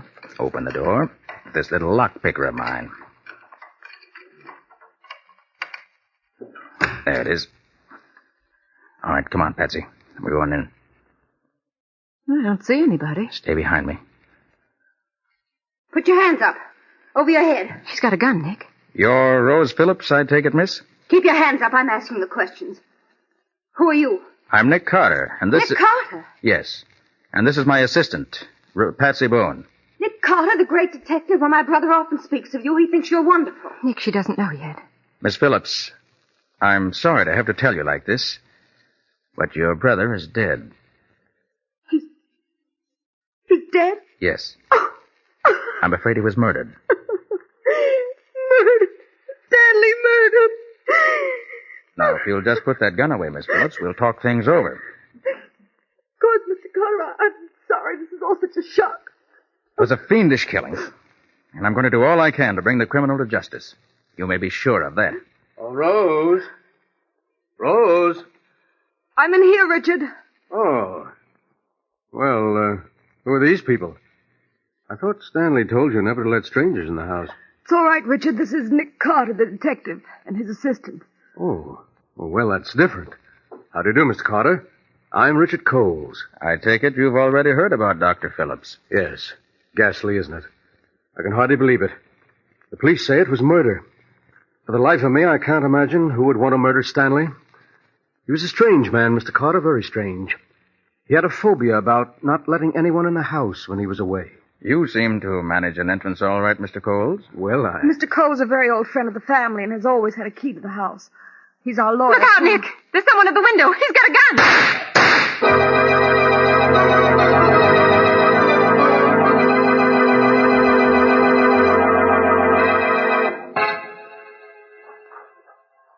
I can't get over it, Nick. You don't seem to be surprised that you were shot at back there in the house. I'm not, Patsy. That's why I was standing beside that suit of armor. That protected me by deflecting the bullets. Nick, your presence on the Phillips case is most annoying to someone. Too bad that window was frosted glass. couldn't get a look at the gunman. That tiny crack the window was open. Well, now, did you find what I told you to look for in the cottage occupied by Tom Marks, the lab assistant? Yes, I found a pair of his gloves. Good. I had to go through all his desk drawers to find them, too. Let me see them. Mm-hmm. All seems to be adding up. Almost too neatly. Adds up to a pair of gloves, that's all. Look, Patsy. Coles told me back there something about the terms of Philip's will. If he lived to be 50, his estate was to go to a foundation. If he died before that, Rose was to inherit all the estate. But that makes Rose the... No. I don't suspect Rose. Her grief seemed genuine. But there's something else I learned. Tom Marks, Philip's lab assistant's in love with Rose. They've been wanting to get married, but Philip's opposed the marriage. Now the field is clear, with oodles of money to boot. But that still doesn't make Tom Marks... Patsy, I'm almost certain Phillips was strangled by a left-handed killer. These gloves of Marks you brought me show that he's left-handed. Oh. And that leads us where? Right out to the laboratory and the yacht. I've got to find Tom Marks.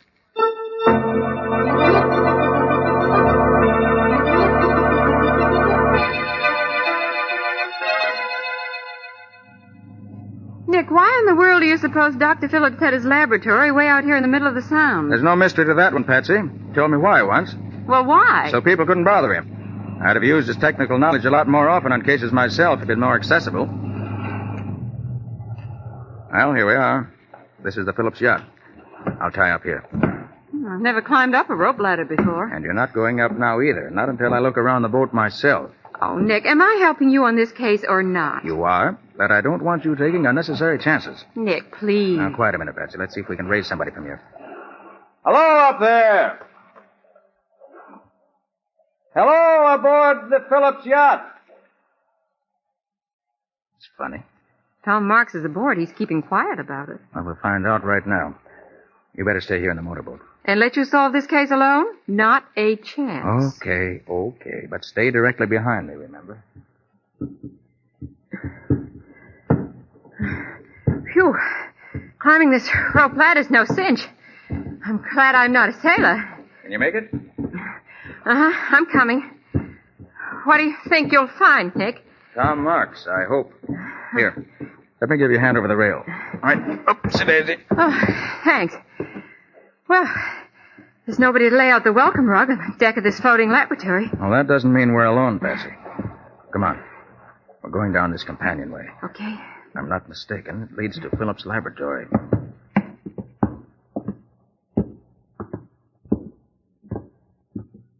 Mm-hmm. This is the laboratory. All right, Patsy, stay behind me. I'm going to open the door. Hey, Marks. Tom Marks, you in there? All right, Patsy. We can go in. Tom Marks seems to have vanished, but he's certainly left a mess behind him. Yes. Overturned retorts. Bunsen burner knocked over. Look here on the floor. Broken bottle. Sulfuric acid spilled and eating into the floor. Yes, this is where Dr. Stanley Phillips met his death, all right. And when the killer came at him, he was sitting at this desk writing. Well, how do you figure that? That bottle of ink tipped over. Wonder if he has any papers here that'll tell us what we want to know.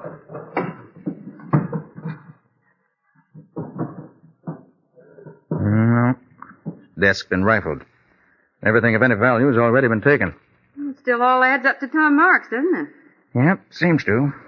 We'll know for sure as soon as Riley gets the report from the fingerprint expert. Nick. Nick, come here. Look what I found in the sink. What? This piece of paper. Let's see. Now, that's in Dr. Phillips' handwriting. Well, somebody tried to burn it out. Then they threw it on the drain board of the sink here. Part of it didn't burn. Let's see if I can figure it out. Like you to know, the man whom I have trusted and worked with these many years is, I have discovered, the head of a giant dope peddling ring. Been using my premises to carry on his business. This man is... Nick, the lights have gone off! Oh.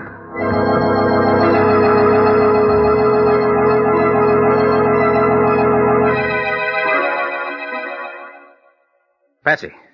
Patsy, where are you? Patsy. Nick. You all right, Patsy? My head. Somebody hit me. Stay where you are till I find the switch. Do you have your flashlight? Yeah, I'll find the switch in just a second.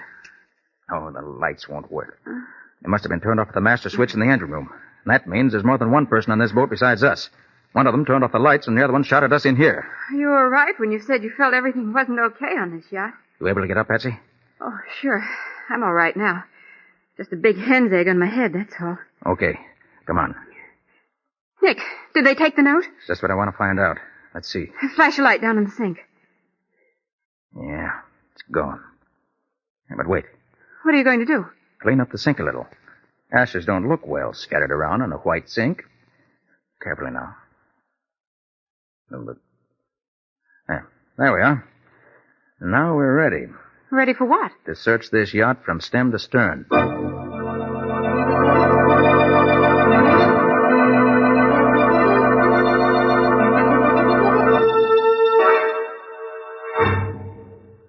What in blazes has been keeping you, Nick? I've been cooling my heels on this dock for the past half hour here. I hoped you'd be here, Riley. Hello, Lieutenant. Hello, Patsy. Well, say, you look as if you'd seen a ghost on that yacht. I did. Somebody took a shot at us in the dock. What? Patsy got knocked down the fracas and got a nasty bump in her head. Say, who did it, Nick? Whoever it was made a neat getaway. Patsy and I searched the ship afterwards from end to end, but didn't find a soul. Did you see anybody coming in from the yacht, Lieutenant? Nary a soul's come in off that boat since I've been here. In fact, the only two people who've been near here was two fishermen. Are you sure they were fishermen? Am I sure? Now, look, Nick, don't be giving me that. It was bona fide fishermen, all right. They pulled their little rowboat to shore a ways down the beach, and I saw them bring in their catch. And a nice string of fish it was. Okay, Riley. So they were really fishermen. Well, what about your report, Lieutenant? That. Well, Nick was right. Our fingerprint expert examined the marks on Dr. Phillips' neck and said he was undoubtedly strangled by a left-handed killer. And now all we've got to do is find a left-handed man who had a reason to murder the doctor. We found him. Well, what's that? Dr. Phillips' laboratory assistant, Tom March, is left-handed. Say, you sure worked fast, Nick. And it's a good thing, too. The captain found out about your card being found on the body. Hey, what kind of a scoundrel is this Tom Marks? I don't know. Haven't seen him yet. Wasn't at his cottage, and he wasn't in the lab on the yacht. Now, let's make tracks, Mr. Private Detective, and search the grounds here. Wait a minute, Riley, wait a minute. There's one thing more you ought to know. Huh? Whoever killed Dr. Stanley Phillips is the head of a giant dope ring. Phillips was killed because he was about to expose the man. Hey, that would be the laboratory assistant. He'd have access to drugs. Mr. Carter! Mr. Carter! Who in tarnation is that? Richard Coles, close friend of the Phillips and also the lawyer. Oh, Riley, yeah? put this envelope in your pocket. Careful of it. It's a piece of evidence I picked up in the boat. Okay, Nick. Mr. Carter, I've been hunting everywhere for you. Oh, Mr. Coles, this is Lieutenant Riley from headquarters. Oh, I'm glad you're here, Lieutenant. We're up against a dangerous criminal. Don't worry, Mr. Coles. The law always gets its man. What'd you want to see me about, Mr. Coles? Rose Phillips. She's gone. Gone? How do you know? Come up to the house with me. I'll show you. Something has happened to her, I'm sure. Hurry.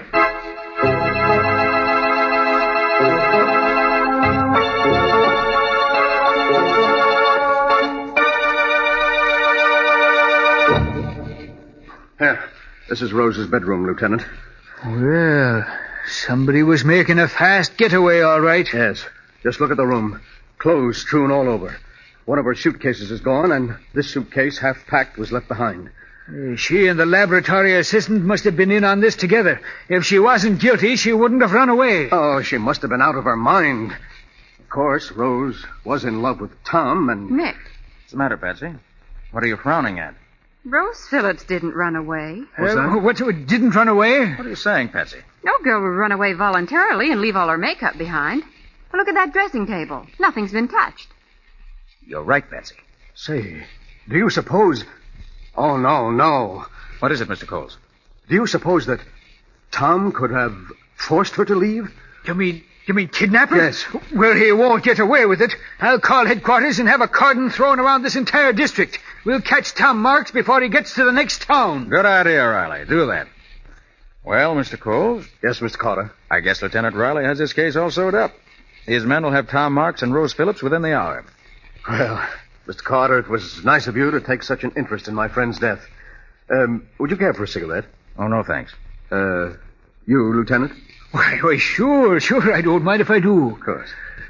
Light? Yeah, thanks. Well, goodbye, Mr. Coles. Goodbye. Carter. Come along, Patsy. Hey, where's the telephone, Mr. Coles? There's one right over here on the table. Hurry up, Patsy. We got work to do. I thought you said the case was finished. Not by a long shot. I said that for their benefit. You and I are going over this estate with a fine-tooth comb. I'm not satisfied yet.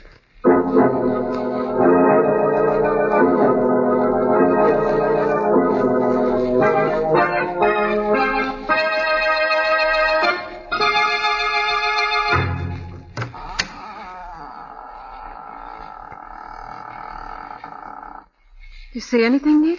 Come on in. Shut the door.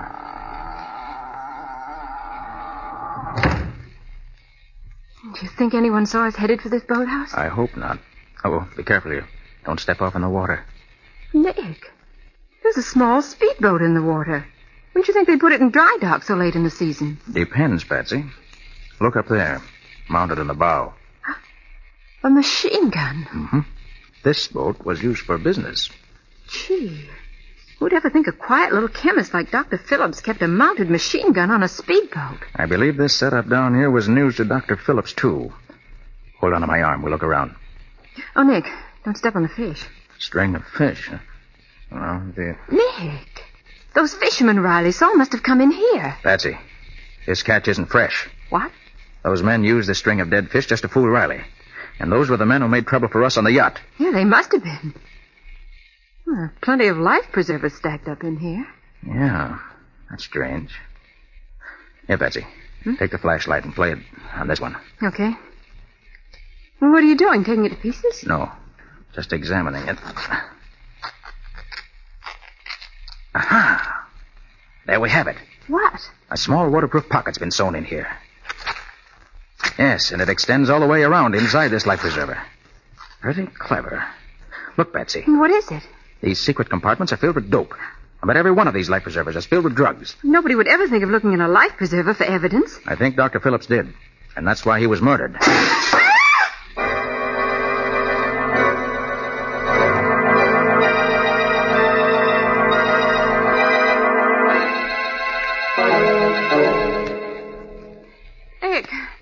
Nick. Are you okay, Patsy? Yes, but I can't stop crying. Well, that's not surprising. Somebody threw a tear gas bomb through the window. Oh. That's right, friends. It was tear gas. Who's there? Pretty clever of me using the tools of my trade that way, isn't it, Mr. Carter? But Tom Marks is always clever. So you're Tom Marks, huh? I've been waiting to set my eyes on you. It's too bad your eyes are filled with tear gas, because now you'll never have that pleasure. Okay, Pete. Come in and get the lady. Right. I'll take care of Mr. Carter myself. Come on, Nick, come on, sister. Come afternoon. Let her go alone. Here, let her go alone.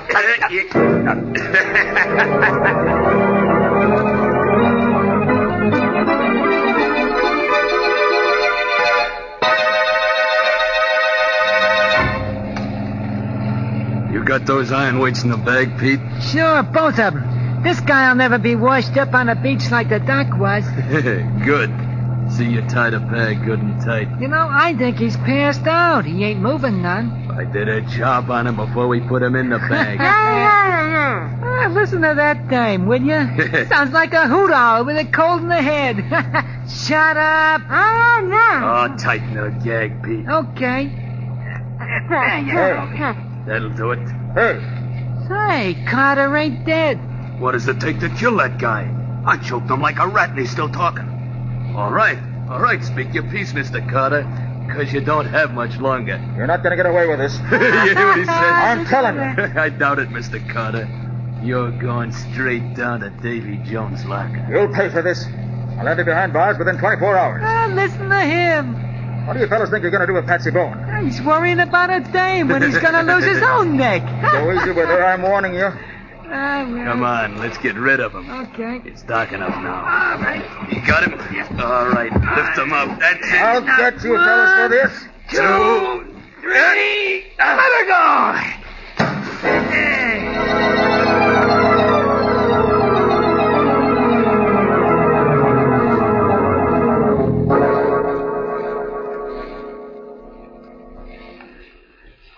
I came as soon as I got your flashlight signal from the shore, Nick. You think the criminals are aboard the yacht here now? You'll see in a minute. The laboratory's right down this companionway. Hey, you're dripping wet from head to foot, Nick. What happened? They tried to pull the same trick on Nick that they pulled on Dr. Phillips. Only it didn't work, because Nick can expand his neck and wrist muscles. Yes, I had my hands free before I hit the water. There was no trick at all to cut my way out of the sack. And then I clung to the back of their motorboat until it reached the yacht here. I waited for the would-be killers to get aboard, untied Patsy, and here we are. You're lucky, Nick. He's smart, that's all. Quiet. This is the door. Keep your gun ready. Right. Good evening, Mr. Coles. What? Oh, Nick Carter. Well, come in, Mr. Carter. These two friends of mine and myself were just discussing whether you had found the criminals. I think we have, Mr. Coles. Good. There's just one thing more I need to make sure I have the criminals. Riley. Yeah? Give me that envelope I asked you to keep for me. Oh, sure, Nick. Here you are. Thanks. Now, I'll just take the piece of burned paper out of this envelope. Are those the pieces you gathered from the drain board? Yes, Patsy. They were from the note Stanley Phillips wrote just before he was murdered. Now, I'll just use some of these chemicals in the burned paper. You see, gentlemen, even though this piece of paper's been burned, it is possible, by using the correct chemical solution, to bring out the writing that was on the paper before it was burned. In this case, I expect the writing will give the name of the man Phillips designated as head of the giant drug ring. And his killer. Ridiculous. Absolutely ridiculous. Yes, here it comes. The chemicals are beginning to act. The writing is beginning to show up. Good. The name is... Nick, look out! And I got these two thugs, Nick. Knocked them out cold. Sorry I had to plug in the shoulder, Coles, but I had to put you out of action. Now, Riley, there's your murderer. So it was Coles who did it. You're right, Carter. I killed him. The powers be praised, Nick. I thought Tom Marks was the killer. Coles had me fooled too, Riley, until this afternoon when he came running down from the house. And then I noticed his feet were wet, as if he'd been in wading. Then he was one of the men on the yacht. One of the fishermen Riley saw. Right, Patsy. And another thing. The man who strangled me in the boathouse claimed to be Tom Marks. But Tom Marks is left-handed. The man who tried to strangle me used his right hand. And you knew Phillips was murdered by a left-handed man. That's right. I knew I was after a left-handed murderer. O'Reilly. Huh? Did you notice that when Coles lighted your cigarette for you this afternoon in Rose's room, he used his left hand? By golly, he did. Then he's left-handed, too. Right. When I saw him do that, I knew he was the killer. But I had to make him prove it. Oh, you did that all right. That business about making the writing stand out on a piece of paper after it's burned is a new one to me, Nick. Nick, can you actually do that? Well, it can be done under ideal conditions, but this time I was just putting on an act for Mr. Coles' benefit. You mean you didn't actually make any writing appear on the burned paper? Not a word, Mr. Coles. And I fell for it like a sap. Nick. What's that? Well, I'm not sure, Patsy, but I have a hunch. It's locked, Nick. Oh, Patsy, since when did a locked door ever stop Nick Carter? Quite right, Riley. When did it? This is no time for it to start. So, this one ought to do the trick. There we are. Nick Carter. Oh, thank heaven. Rose. This man with you is Tom Marks, Miss Phillips? Yes, I am. They were going to kill us, Mr. Carter. They tied us up and threw us in here. We heard them planning to throw us overboard. Have you been imprisoned in here all this time, Mr. Marks? No, not quite. I got a telephone call last night summoning me into the city to pick up some chemicals Dr. Phillips and I needed in an experiment. I was slugged as I stepped out of the car. And when I came too late this afternoon, I was in here, and so was Rose. That Coles was a smart one. Throwing suspicion on you and then trying to get rid of you in order to make it look as if you'd run away. Smart, but not smart enough for Nick. Well, Riley, you've got your murderer. I have that. And Rose, you and Tom are safe. Yes, thanks to you. And I guess that's that. Oh, no, Nick. You still have to solve my case. Well, what's that, Patsy? That luncheon date you promised me. Oh. Where are you and I going to have lunch at this hour? Why, well, say, that's easy, Patsy. I know a swell place in town, right across from the morgue. Come on.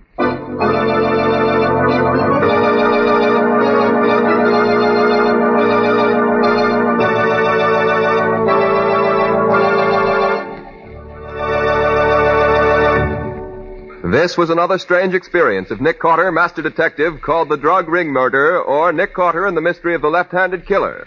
Another of the curious adventures of Nick Carter, which are brought to you regularly at this same time by WOR Mutual.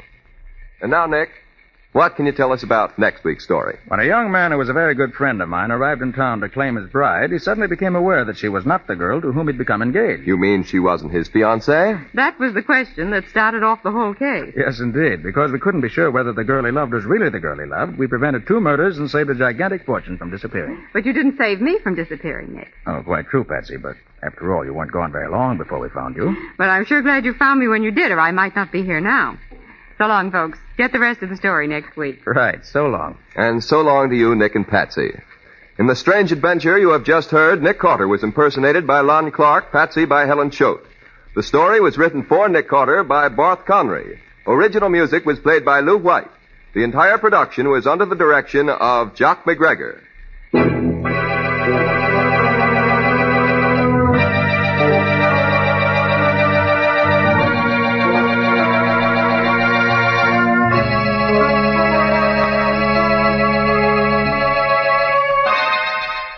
Next week at the same time, listen to another curious experience of Nick Carter entitled The Substitute Bride, or Nick Carter and the Mystery of the Night Ferry.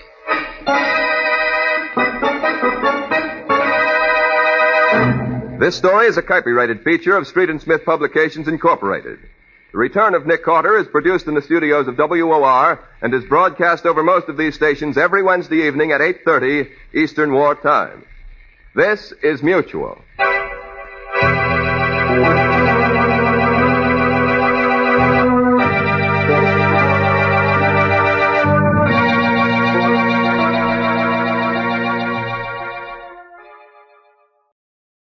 Welcome back. Well, I believe this was actually my first episode of Nick Carter that I actually saw or heard, and it was fun. I think particularly the adventure element kind of makes this work.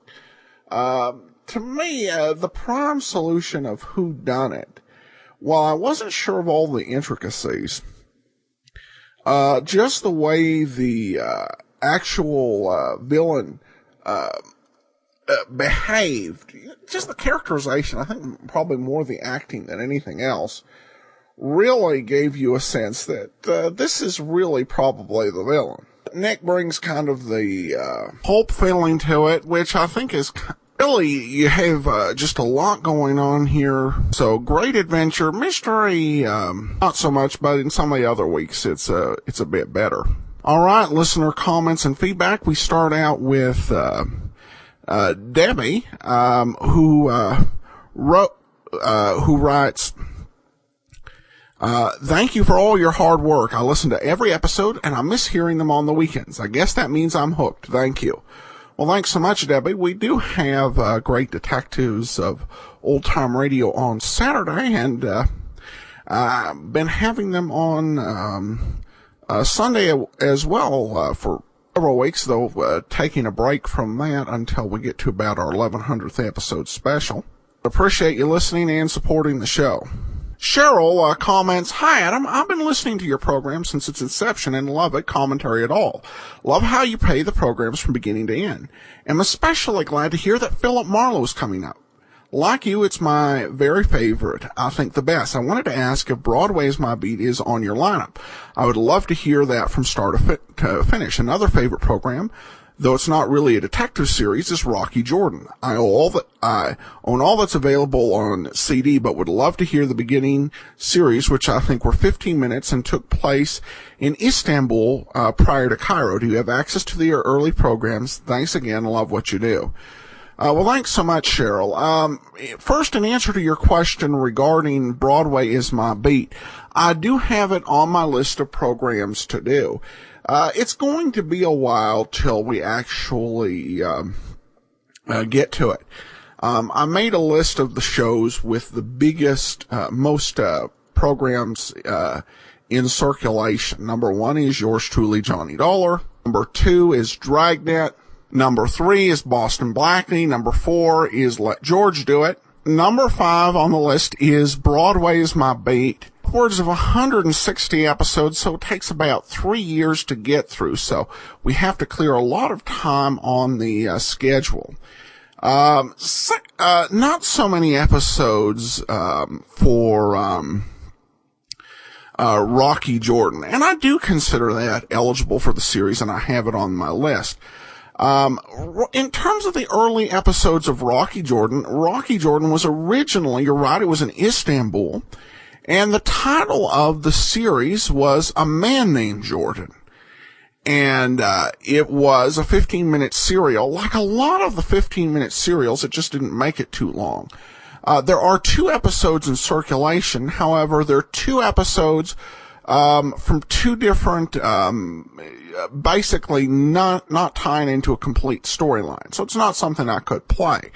It's worth noting, though, we've been listening to the 5-part Yours Truly Johnny Dollar serials on Monday, Wednesday, and Friday, but Rocky Jordan was actually considered to come back as a 5-day-a-week serial that was given a pilot, and Jack Moyles, who'd left the program and been replaced by George Raff, actually came back and recorded 2 pilot episodes for that. And as for Rocky Jordan being a detective series, even though he's not officially a detective, works at the Cafe Tambourine, there's still a ton of mysteries. He basically goes out in gumshoes. Many of his plots were actually written by E. Jack Newman, who writes so many Johnny Dollar stories, and he also actually rewrote several Jeff Regan stories for Rocky Jordan. So it's on my list. Gonna take a while to get through. There's about 80, 90 episodes, so that's about 2 years worth of material. But you can go over to biglist.greatdetectives.net, and you can see all the programs we hope to someday air. But those are definitely some bigger order shows. So, all right, and we have a question from Twitter. This one coming from let's see here. Coming from Tom. Have we ever been told what IA in IA Moto stands for? Well, thanks so much for the question, Tom. In answer to the question, John Marquand, who wrote the Mr. Moto books, originated the character with the name IA Moto. When it went to Hollywood, he was given the name, I believe it was Kurote Moto, an actual name. So no tie-in to IA. But back for the radio show, back to IA, and I find no record of what it stands for. And I don't think it was something that he developed that far. If somebody has read all the books and knows what IA stands for, let me know. But as far as I know, no, we don't know what IA stands for. Finally, I have a comment from Pastor Lisa Martin. I love Mr. Moto and the opportunity to tune in to several archives over the weekend and really enjoyed them since I discovered your podcast during the last few airings of this series. I also saw Mr. Moto on TV with Peter Lorre when I was a child a few times and loved it. However, was not aware that this was also a radio series. Thank you so much. Keep up the great work. Well, thanks so much, Pastor Lisa, and I think that Mr. Moto's definitely underrated. And the film series, I found all but the last one, to be really just fantastically made movies. And probably a lot of these vintage detective series, so many of are not considered or known by younger fans, but they really did have. Hollywood in those days had a way to make so many great series, whether it was Mr. Moto or I've been watching the Michael Shane series, the Basil Rathbone Sherlock Holmes series. This was some great talent, a lot of fun twists, adventure, excitement, not quite at the frenetic pace we get today, so I'm glad you enjoyed the radio series, and I hope a lot of people are able to enjoy Mr. Moto in the archives. All right, well, that will do it for today. We will be back tomorrow. We are wrapping up the Jolly Roger fraud matter, and then we'll also have an episode of Dr. Tim Detective. And then join us back here next Thursday when we continue on with Nick Carter. Well, before we do get started, I want to encourage you, when you make your travel plans, remember to go to JohnnyDollarAir.com. Johnny Dollar Air is a Priceline affiliate, so you can either name your own price or choose from some great published specials. But if you do opt to go through JohnnyDollarAir.com, a part of your purchase price goes to support these programs. So that's JohnnyDollarAir.com. But speaking of Johnny Dollar, it's time to get into today's episode as we wrap up the Jolly Roger fraud matter, Part 5. From Hollywood, it's time now for... Hello? Johnny Dollar. Johnny? You sound surprised, Jan. Well, Yes, I am, dear. I thought you were going over to police headquarters. I changed my mind. Then you didn't need my car after all. No. Are you coming back here to my apartment? Johnny? After I take a little walk. As I told you, I've got to think this case out, and I can't very well do it wrapped up in your arms. Well, can I? Why don't you take a drive along the shoreline in my car? Want to come along? Jan? I'll wait for you here. Yeah. See you in a little while. Much sooner than you think, baby.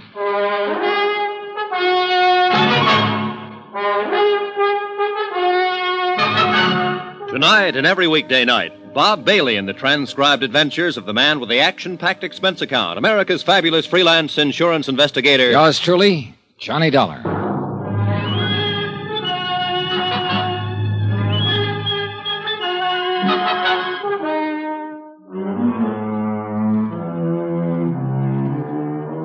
Expense account submitted by Special Investigator Johnny Dollar, location San Diego, California.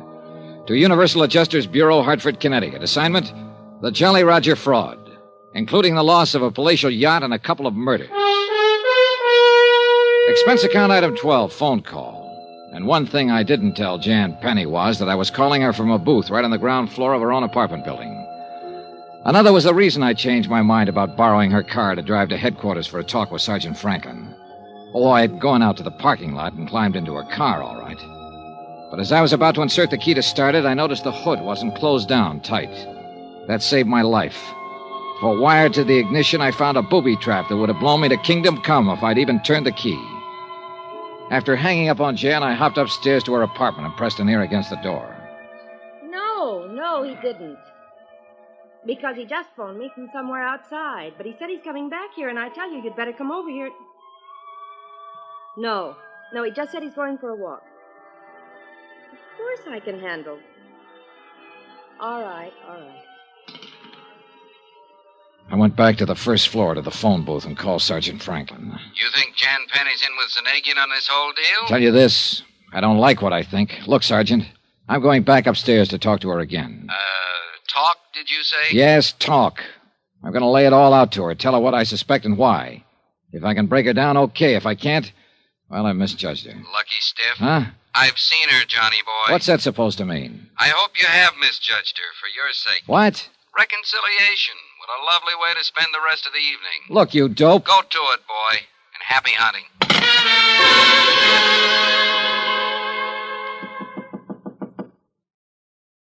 Who is it? Johnny? Yeah.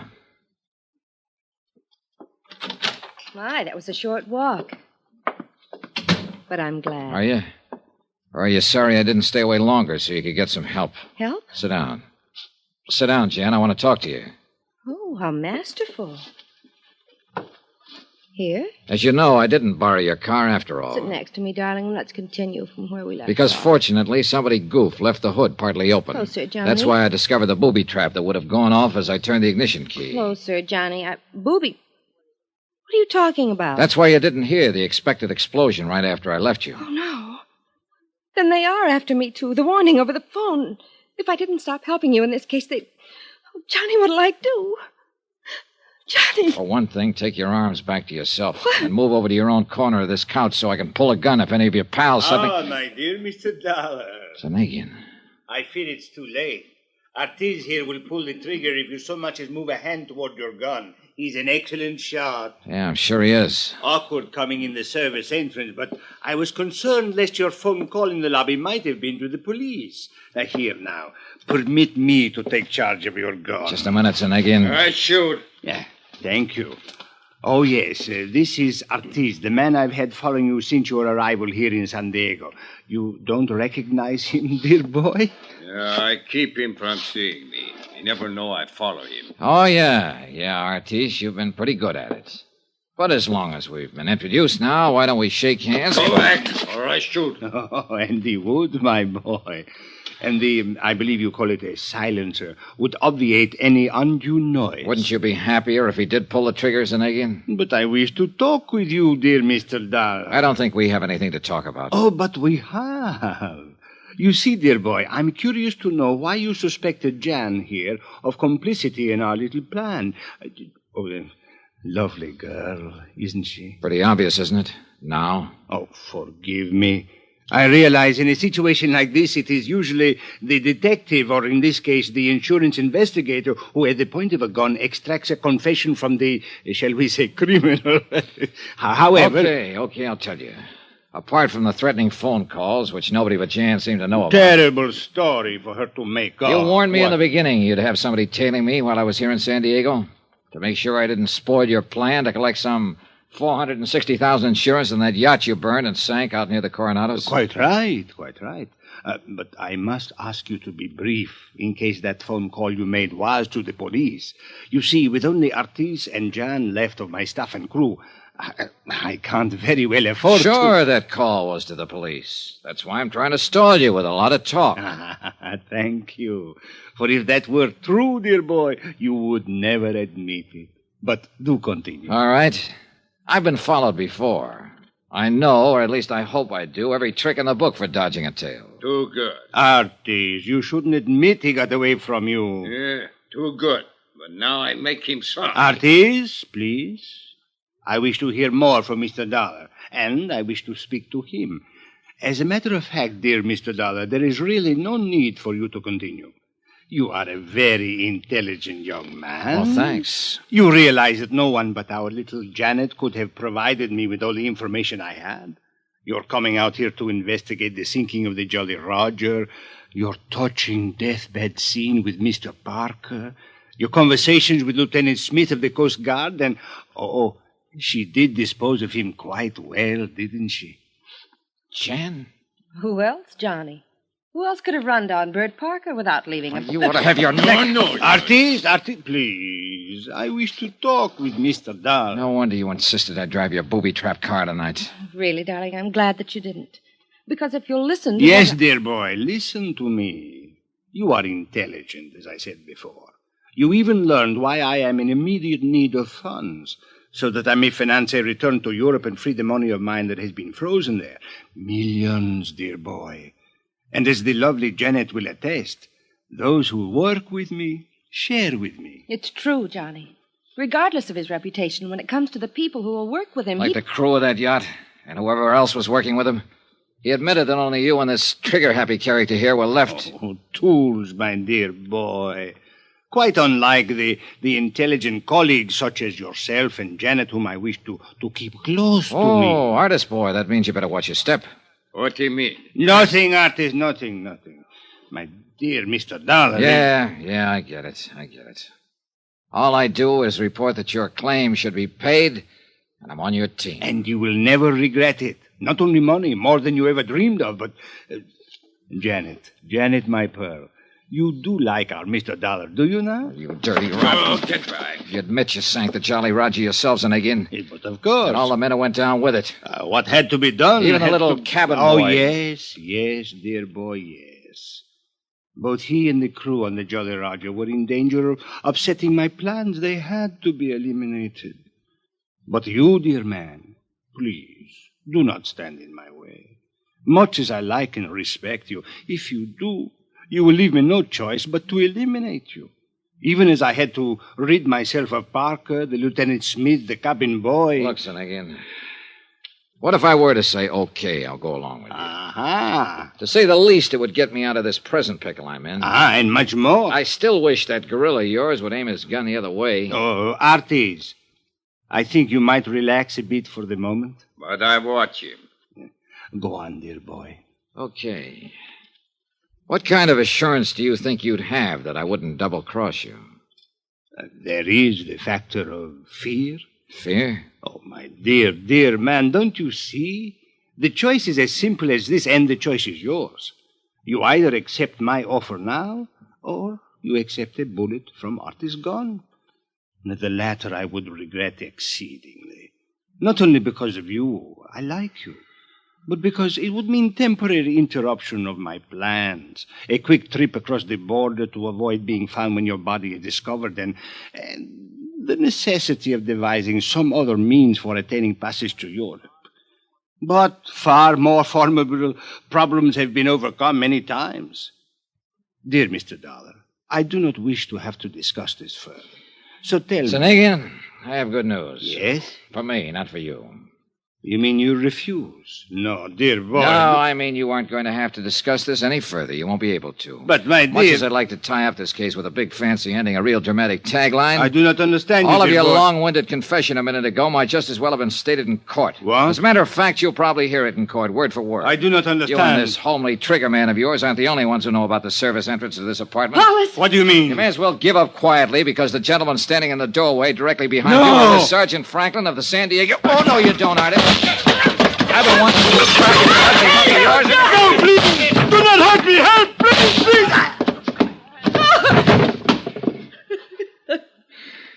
Thanks, Sergeant. What a mess. Better tie up this gorilla, boys. Okay. I'm glad you took the hint and came over. You know my call was being listened to. I kind of thought so. Well, no more Zanagian. Dead? Yeah. By a slug from this big monkey's gun.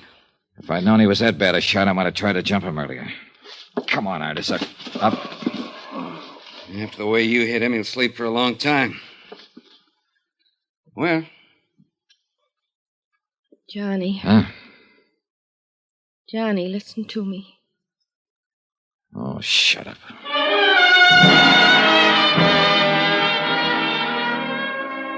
Expense account item 14, $217.50, hotel in San Diego, incidentals and plane fare back to New York and Hartford.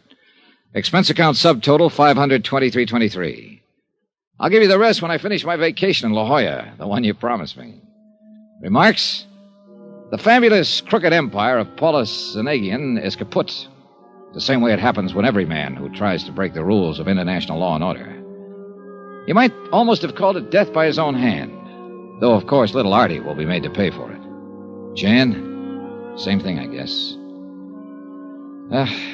Why did they do it? Yours truly, Johnny Dollar.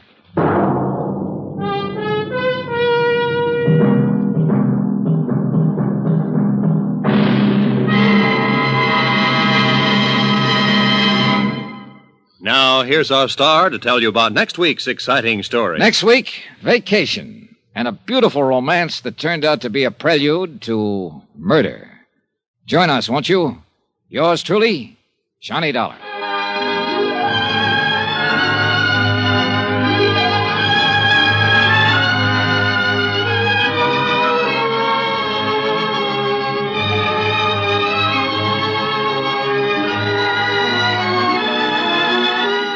Yours truly, Johnny Dollar, starring Bob Bailey, is transcribed in Hollywood. It is produced and directed by Jack Johnstone, who also wrote this week's story. Heard in the cast were Virginia Gregg, Forrest Lewis, Paul Frees, Jay Novello, Harry Bartell, Don Diamond, and Victor Perrin. Musical supervision by Amerigo Marino. Be sure to join us on Monday night, same time and station, for another exciting story of Yours truly, Johnny Dollar. This is Roy Rowan speaking.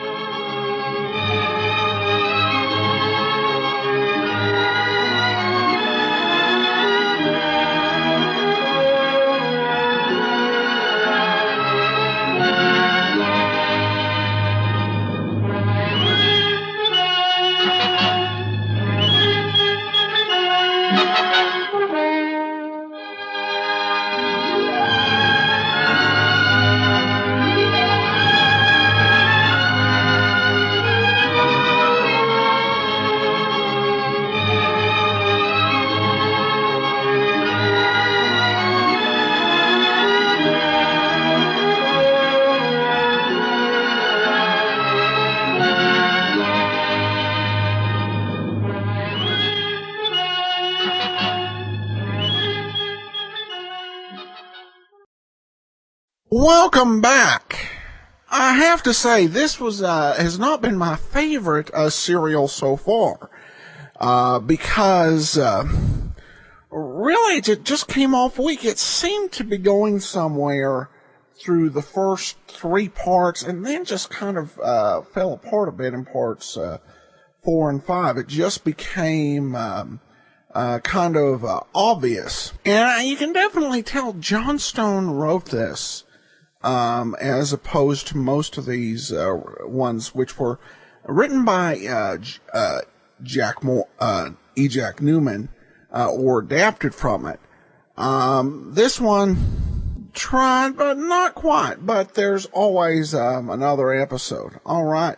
Well, listener comments and feedback. We had some positive comments on episode 1049, the Clinton matter. Gary on Twitter says great, and Brian calls out one of our special guest stars who shows up a lot. Says, love that Johnny Dollar. I can't believe how many episodes of Johnny Dollar and the lineup have Howard McNear doing parts. I have so much respect for him. He is much more than just Floyd the Barber. Well, thanks so much. And I know that probably a lot of baby boomers and older, that's the main thing they remember McNear for. But we see, just listening to the radio programs, he played a lot of different roles. Let George Do It, Johnny Dollar, and the lineup. But, you just hear that voice on nearly, on just so many programs. He was one of those really pivotal people that made radio work. So, and we'll hear him in some other series coming up. I know that he is in one of the programs we'll be doing next season, the Casebook of Gregory Hoods. All right, well, now it's time for our second feature of the day, the great medical mystery show targeted towards a bit of a younger audience. This is episode 4 from 1948 from the Monarch program library syndication, The Mystery of the Man from Trouble Creek, excuse me. This is Dr. Tim, detective, to bring you by transcription, The Mystery of the Man from Trouble Creek.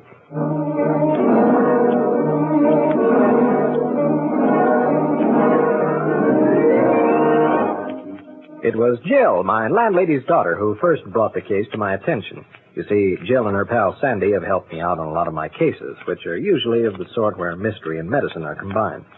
This morning, Jill and Sandy were standing by while I was looking for some rare but dangerous microbes under the powerful microscope I have in my laboratory. I don't know how the conversation started, but I remember Jill asking suddenly, Dr. Tim, you don't always get paid for your cases, do you? Well, I'm not suffering from any want, if that's what you mean. I have standard fees for my crime investigation. Well, I don't mean exactly that. I was thinking of charity work. Well, you see, Jill, those are things that any doctor just naturally does in the course of events without any thought of reward. But would you help out a person? Just somebody in trouble the same way? Of course I would. Any doctor would. If you knew the number of free cases that doctors handle each year, you'd faint. Well, this isn't exactly a medical case. Well, it sort of is, too, but... There's something up your sleeve, isn't there? Well, I just kind of feel sorry for her. Oh? For whom? Mrs. Edwards. She's a friend of Mother's, and she hasn't any money and a family to take care of, and, well, gee, Dr. Tim, she sure needs help bad. You see, her husband's sick. Only that isn't the worst part. He's disappeared. I thought maybe you might talk to her, and maybe you and I... And that was the way I first learned of the strange disappearance of Arnold Edwards, the man from Trouble Creek. Later that afternoon, Sandy and Jill brought Mrs. Edwards to my office. You see, Doctor, my husband and I live on a small rented farm at Trouble Creek. We have 3 tiny children, and, well, things just haven't been working out. In a money way, I mean. Well, gosh, don't they have places where you can go and get some help? Now, Sandy, just wait until Mrs. Edwards has finished her story. Everything went along pretty well until my husband started feeling bad a few months ago. He tried awful hard, but he just couldn't seem to get the farm work done. Just what kind of illness was it? I don't know. It's awful hard to get a doctor, and, well, there was the money, too. He complained of feeling tired, and he lost a lot of weight, and I thought he looked like he had a fever. Did he cough? I don't remember. Oh, yes, he did have a bad cold. How long did it last? That's the funny part. It never did seem to go away. It wasn't bad, but But there was that cough that seemed to come back all the time. Gosh, Dr. Tim, what good are all those questions? He just walked away from home and disappeared. Well, yes, and even the police can't find him. Now, look, you kids. Every mystery has a number of causes, and you can't know too much about the background of everybody concerned in one. If you think detective work, or medical work either, is just a matter of chasing around and getting into exciting scrapes, you'd better think again. All right, Mrs. Edwards, go on. Well, finally, my husband did ask the county nurse where to go for help, and she told him to come to town, here. That was 3 weeks ago. And I haven't heard a word from him since. Oh, doctor, isn't there something you can do?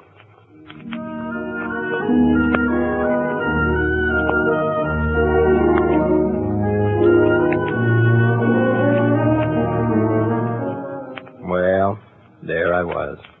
You can't say no to an appeal like that. And besides, she was Sandy's and Jill's own case, if you want to put it that way. The first time they'd actually come to me for help.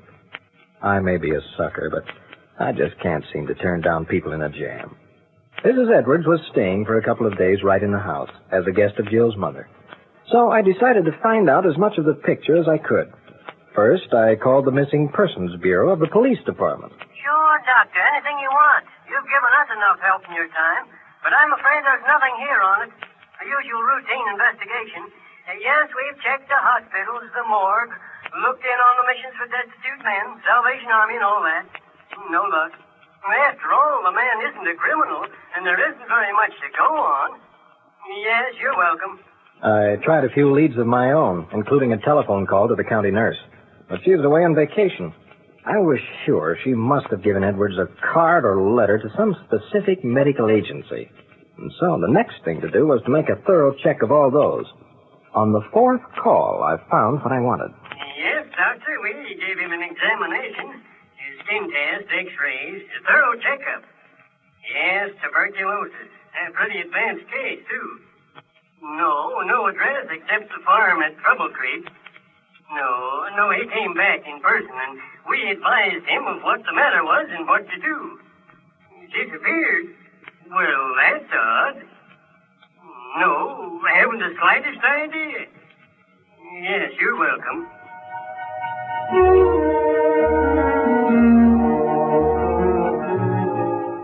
And there we were, at a dead end again. It wasn't even any news to me to discover that the Welfare Medical Center had diagnosed Edwards' disease as tuberculosis. From what his wife had said, the conclusion was obvious. A loss of weight, a wasting away process which gave the disease its original name of consumption. The fever, the cough, the tiredness, and inability to work. All those were signs that the dread tubercle bacilli, the cause of tuberculosis, were at their deadly work inside his lungs. If the man was to live, those lungs must have rest. Complete rest to allow the healing processes of nature to do their job. That meant a hospital, specialized care, months perhaps of expert attention. But why had he disappeared from home? It wasn't until the day that Mrs. Edwards left to go back to Trouble Creek that things began to make sense. Sandy and Jill dropped into the laboratory, and Sandy announced proudly, Well, I guess we aren't so dumb. No, Sis. You said to get background about everybody in the case, and we've got it. Well, let me disinfect my hands. I've been analyzing some poisons. Maybe we'd better have a conference. Find yourselves a chair there. Okay. We've got everything written down in the notebook. First, I want to say we interviewed Mrs. Edwards thoroughly. An excellent idea. Okay. Arnold Edwards, 39. Farmer. Born 1909. 2 brothers, 1 sister. I guess that's just like the way you put information down about your patients, isn't it, Dr. Tim? Oh, exactly. Went to school through the 6th grade. Then had to find work because of family. I must admit that after my week's rush of work and the extra task of trying to locate the missing farmer, I began to nod as Sandy and Jill in turn went through the long and irrelevant history of Mr. Edwards' life. I thought with a wry smile that I'd done my work too well when I suggested that backgrounds were important in a mystery. I hadn't the heart to cut him off. And then, coming to attention at a word or two after what seemed hours of case history, I snapped suddenly, Hey, go back there a few words. What was that you said? You mean about Mr. Edwards' mother? Here it is. Mrs. Edwards. Quote. 2 years ago, my husband's mother died. That was just before my youngest baby was born. She had lived with us What did she die of? She had it says here a hemorrhage. Hemorrhage? Uh-huh. of the lung. Now, hold on a minute. Answer this carefully. Did Mr. Edwards realize that his mother had died of tuberculosis? Oh, sure. His wife said it was a very sudden thing as far as they knew. And the doctor talked it over with them. Gee, I thought TB took a long, long time to kill anybody. Not necessarily. Many times its onset and the resulting death are very rapid. Anyway, I'm lost. Do you mean Mr. Edwards could have inherited it from his mother? No. Tuberculosis can't be inherited, but it can be transferred through contact. Anyone who lives with a tubercular person should have frequent x-rays and tests to determine if he has gotten the disease. Hey, what does all this have to do with Mr. Edwards' disappearance? It gives us the reason, without a doubt. What's that? Just this. I'm sure the doctor who attended old Mrs. Edwards informed her son of the dangers of getting the disease by association. Well, when he suspected that he, too, had it, he took the only course. He made sure by a medical examination, and then, rather than expose his family to TB any further, he did what he considered the only possible thing. He disappeared from home, probably to die somewhere alone. To die? But gee whiz, can't TB be cured? It can. It's dropped from first to eighth place as a cause of death just in the last few years, thanks to medical science. Then we can save him. We can, and we will, if, and it's a big if we can find him. Now, go on with that background information. There were two clues to Mr. Edwards' probable whereabouts. The fact that before he became ill, he was interested in raising chickens and had hoped to experiment with breeding them to develop some new strains. The second point might or might not be important. He had been a bricklayer at one time in his life. And so, the search was on. We drew blanks on both scores. I was sure that our missing man would not be well enough for the heavy labor of laying bricks. But with the help of a picture which his wife had mailed us, we canvassed every building contractor in town. We did the same with every poultry raiser in the district. None had hired him. Dejected, we had just about decided that our man had left this part of the country when a telephone call came from Mrs. Edwards at Trouble Creek. Doctor, I've had a letter from him, from right here in town. All he says is that I shouldn't worry, not to forget him, and he'll send whatever money he can until he dies. He doesn't want me to find him for the good of myself and the children. Oh, doctor, please find him for me.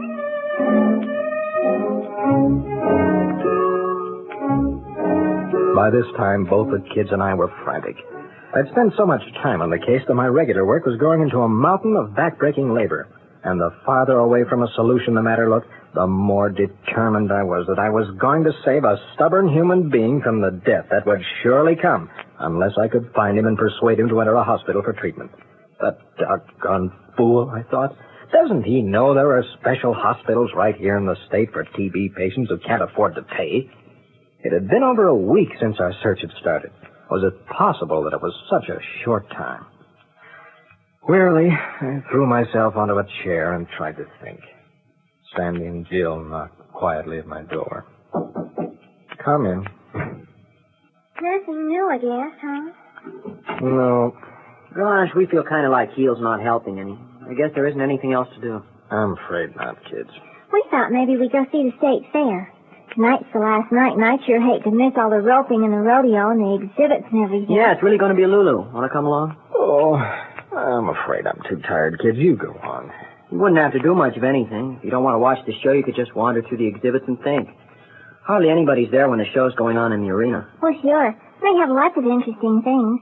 Rabbits and funny-looking ears of corn. And the craziest bunch of birds and chickens you ever saw. Why, some of them have feathers clear down to the ground and colored top knots, and they don't even look like chickens, lots of them, and...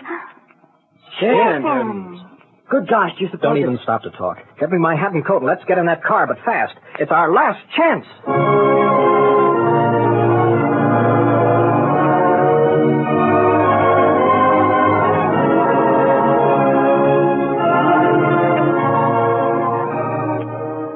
A half hour later, I walked quietly up and down the aisles of the almost deserted poultry exhibit at the fair. My heart was beating fast. I glanced from time to time at the picture in my hand. 1 false alarm. 2, 3.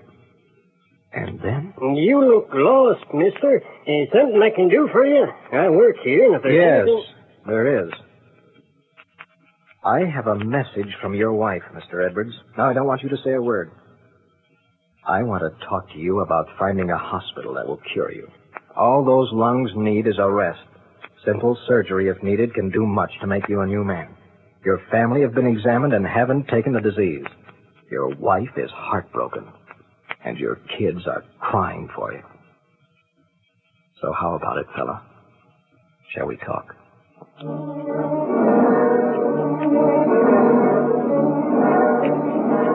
This is Dr. Tim Detective saying so long until next week at this same time, when Sandy, Jill, and I will dip into my casebook for the exciting transcribed story I call The Mystery of the Second Alarm.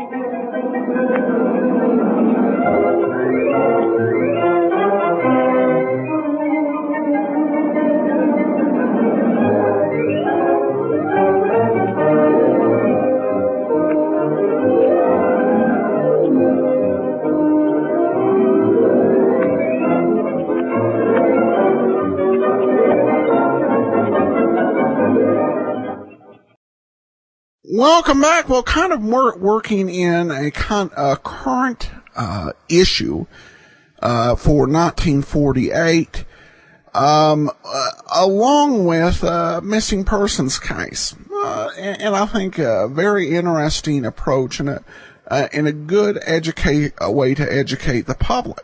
The one thing I did wonder here is why this farmer would make the choice, if he thought he was this contagious, to go out and work.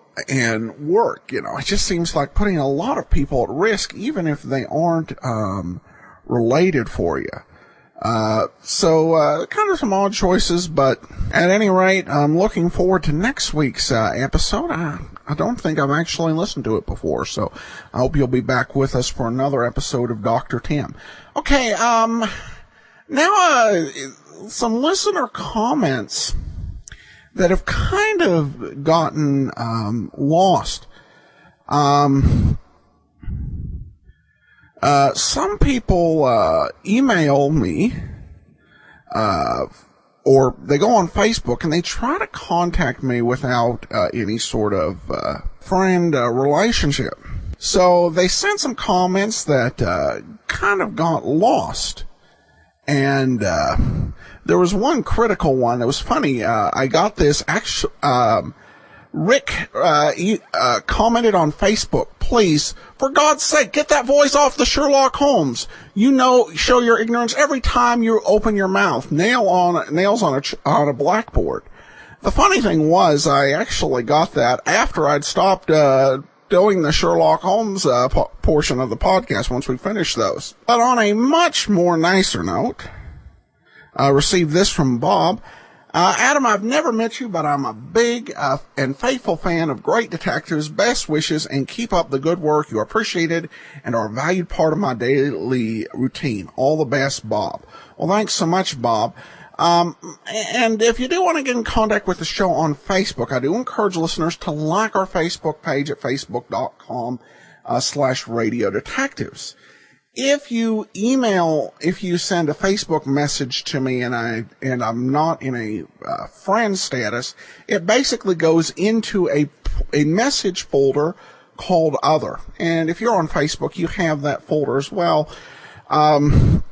And it just does not get checked, because half the time I don't even think of it being there. So I apologize for those who sent encouraging good messages that I wasn't able to get back to you because I didn't see the messages, but I just stumbled on that, so thought I would share. All right. Well, that will do it for today. We will be back tomorrow with the lineup. Then join us on Monday for another Yours Truly Johnny Dollar serial, and join us back here next Friday for Dr. Tim. Before we get started, I want to let you know today's episode is brought to you by the financial support of our listeners. And among them are Chris and Nikki. Thank you so much for your support. We'll send along access to our premium site, which we do with all donations of $7 or more. And you can support the show at support.greatdetectives.net.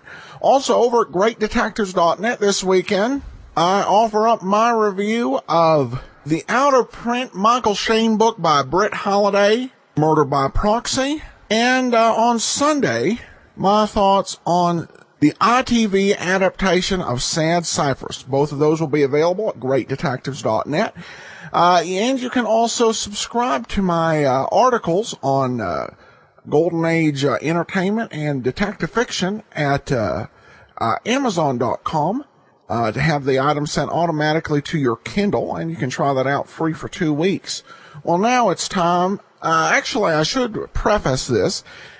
This is what you might term a lost episode, though I would be hesitant to do so, because the episode I don't think was really lost. I think I missed it.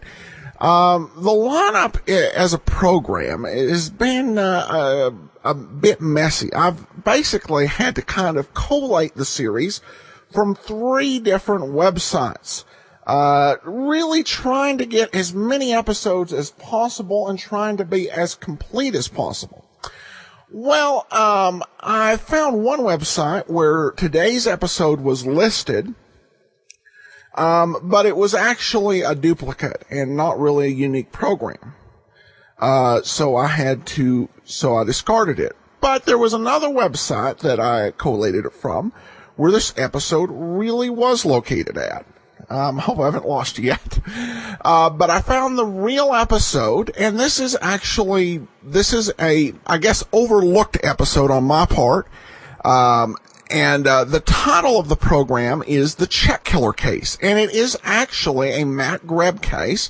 So we get to hear from Wally Merrigan. The program aired March the 6th of 1951. So we will take a break from our current run through the series and then resume that next week so that we can enjoy The Check Killer Case. We take you now to The Lineup.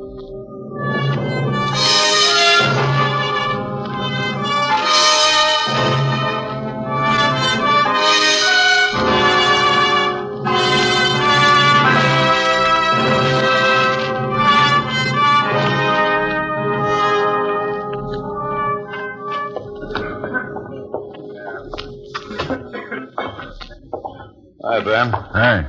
Thought you were off duty. I'm supposed to be, Quine, but we're checking on that 211 we get down the morgue. Oh, no identification? Not yet.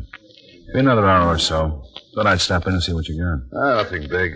About 35 boys. Well, I got nothing to do until we get an identification. Oh, there's Matt. May I have your help attention, him. please? Yeah, I'll see you later. You people out there on the other side of the wire in the audience room, may I have your attention, please? Thank you. My name is Greb, Sergeant Matt Greb. I'll explain the lineup to you. Each of the suspects you will see will be numbered. I'll call off a number, their name, and charge. If you have any questions or identification, please remember the number assigned to the prisoner as I call his name. At the end of each line, when I ask for questions or identification, call out the number. If you're sure or not too sure of the suspect, have him held. The officers who took your name will assist you. They're seated among you. Please be prompt with your questions or identification. When the prisoners leave here, they are sent to the washroom and dressed back into their jail clothes. It makes it quite difficult to bring them back after they leave here. The questions I ask these suspects are merely to get a natural tone of voice, so do not pay too much attention to their answers, as they often lie. Bring on the line. Okay, keep it moving. Right over to the end of the stage. Hands to your sides. Now turn and face front. Okay, boys, now when you answer my questions, talk up. There's a lot of people out there, and I want you to talk up so they can all hear you. All right, number 1, Thomas Lane, breaking and entering. Where do you live, Tommy? 3112 Kennedy, upstairs. Don't look at me, Tommy. Look straight ahead, right out at the people there. Yes, sir. You live at 3112 Kennedy. North, south, or what? 3112 South Kennedy. You live alone? No, sir, with my folks. What? With my folks. I know the people out in front can't hear you. Now, come on, talk up. I said I live with my folks. That's better, Tommy. You arrested with anybody? No, sir. Any weapons? Oh, no, sir. I didn't have any weapons. What time was it? Yeah, that's When him, I was officer. arrested? Klein. Yes, Yeah, what but time was it? identification back then. No, Oh, that's 10, Mrs. maybe Skiff. thanks. 10:30. Where was it? Yes, Auto Mrs. Skiff. records over Number on 1. That's the boy. How old are Okay, you, we'll Tommy? have him held at the end of the 18. line. Okay, number 2, Frank Lazo, assault. Where do you live, Frank? 913 South Orchard Street. What do you do? I'm a cowman. What were you doing when you were arrested? I was fighting. I was in a bar fighting. Did you start it? No, Sergeant. Some guy hit a sailor just up and slugged him. Well, who did you hit? The guy that hit the sailor. I got sore when he hit him, so I dropped him. What'd you drop him with? A peanut machine. He didn't have no business hitting that sailor. Sailor wasn't doing nothing but having a good time. The man you slugged said the sailor started. Look, I was standing right there, Sergeant. Sailor wasn't doing nothing, standing there having a beer, minding his own business. The guy I slugged started the whole thing. Woodward. You know the sailor? Yeah, sure. He's my brother. Okay, number 3, Dennis Riley, drunk and disorderly. Where do you live, Dennis? 214 Old Peck Apartment C, Sergeant. What do you do? I'm kind of out of work. I ain't been doing nothing for a while. You married?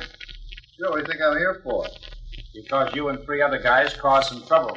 Oh, I had a small party, Sergeant. My wife's out of town. I can't do nothing when she's home, so I had a party. Well, you got pretty drunk. Oh, not too much. How long were you drinking? About 30 years. Number 4, George Watson, robbery. Where do you live, George? 440 Federal Street. You arrested with anybody? No. Ben. Any weapons? Yeah, sure. 38. See a minute? Automatic. Sure. Well, what is it? Nickel-plated, blue steel, or what? Blue steel. What's up?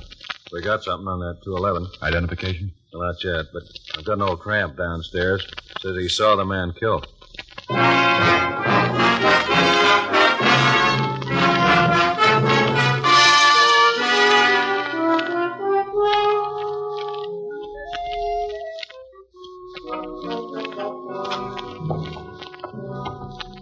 This is Sam Rogers, Ben. Oh, Sam, they call me. Keep your seat, Sam. Yes, yes. Sam says he was in a culvert near the shore I road. was just keeping out of the rain. He saw a car pull off the side and heard a shot. That's right. Tell me about it, Sam. Well, ain't much to tell. Man get out of the car. This was after the shot, of course. He got out and grabbed the man's legs and dragged him out of the car. Bumpity bump. Oh, he swung him off the road so hard he rolled on down that hill. Just over and over. I just stayed on there and watched him roll just over and over. You see the man who pulled this guy out of the car and rolled him down the hill? Oh, yes, I saw him. He had to drag this dead fellow right in front of the headlights to get him over to the hill there. I saw him kind of clear there in the headlights. How'd you know the fellow was dead? You got him down the morgue, didn't you? You know he was dead when this man rolled him down the hill? Oh, I didn't stick around and find out. Took me all this time to get up enough nerve to come in here. So I just kind of walked around thinking about it. Figured I'd better tell you about it. No, we're glad you did. You couldn't fix me up with a meal, could you? Guthrie. Yeah. Oh, wait a minute. Okay, give it to me. Russell Godfrey, 311 Kirby Road. Okay, right. That's the identification. Russell Godfrey, 311 Kirby Road. That the dead fellow? That's right, Sam. I should fix Sam up with a meal and give him a bed. Well, I ain't tired. I'm hungry, but I ain't tired. You got any money? What kind of money? You can have run of the place. You won't mind it. Okay, but I won't like it. Guess I'll have nightmares, sure.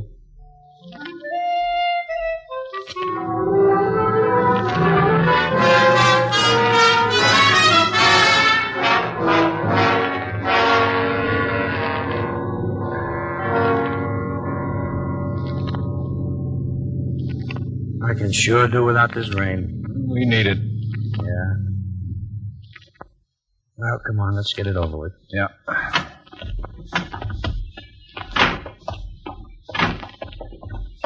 Phew, boy.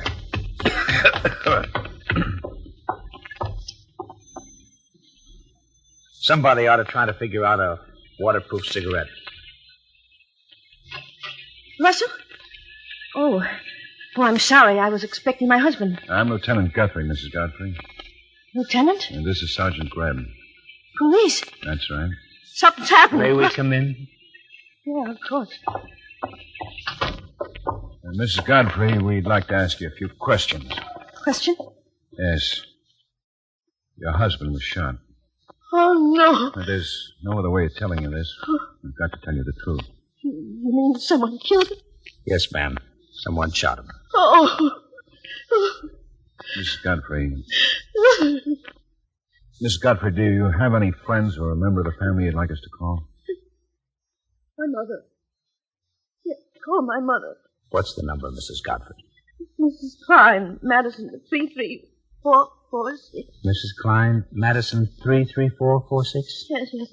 The phone's in the hall. That door. Thank you. I'm sorry. I'm terribly sorry, but it's such a terrible shock. You think you could answer just a couple of questions and we won't bother you for a while? I'll try. We found your husband out on the shore road. He comes home from work that way. Somebody drive him? He have his own car? Oh, yes. He has his own car. Where does he work? He works for Mr. Martin, the Martin Lyons Printing Corporation. He's a salesman. Martin Lyons Printing Corporation. Yeah, that's on the east side, about 45 minutes from here. What time does he usually get home? About 6. Usually about 6. I've been worried because I didn't hear from him. I even called the office, but they said he left. Why would anybody want him? Your mother's on the way, Ben. He was in his own car, man. Oh? Hitchhiker, maybe? Maybe. Why don't you stretch out on the couch, Mrs. Godfrey? Your mother will be right over. All right. You throw that cover over her, man. Sure. There. Now, you okay, Mrs. Godfrey? Yes, thanks. Man. Yeah? As soon as the mother gets here, we'll check on what kind of car he was driving. Put out an APB. Yeah, okay, Ben. And tomorrow morning, I want to go down to the Martin Lyons Printing Company where he works. Okay. Cigarette? Yeah. Oh, no. Oh, no. Miserable rain. Yeah. We needed it, though.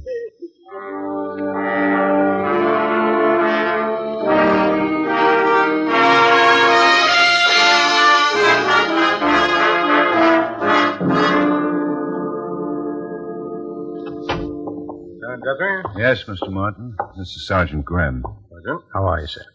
Won't you have a seat? Well, thank you. Now then, what can I do for you? You have a man working for you named Godfrey? Russell Godfrey? Yeah. Nothing wrong? He was killed last night. What? Someone shot him. Took his car. Good grief. Shot him? Deliberately? Very deliberately. I walked downstairs with him, said good night. What about his wife? She took it pretty well. He didn't drive away with anybody? No, he was alone. At least he was when he left me. Have you any idea why anybody would want to kill him? No, I certainly don't. Did he have much money on him? I couldn't say. Any valuables? Anything of value from your company? Well, he had a briefcase. Briefcase? Yes, threw it in the front seat with him. We talked for a minute, and it started to rain. Have you any idea what was in the briefcase? Just the kit all our sales force used, his sample forms, cards, checks. What kind of checks? They wouldn't do anybody any good. They'd need the payee's name. Here, I'll show you one.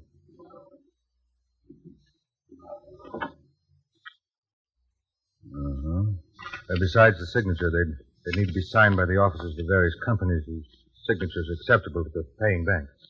You mean you print these up for a lot of firms? Hundreds of them. Each have their own color, markings, and so on. I see.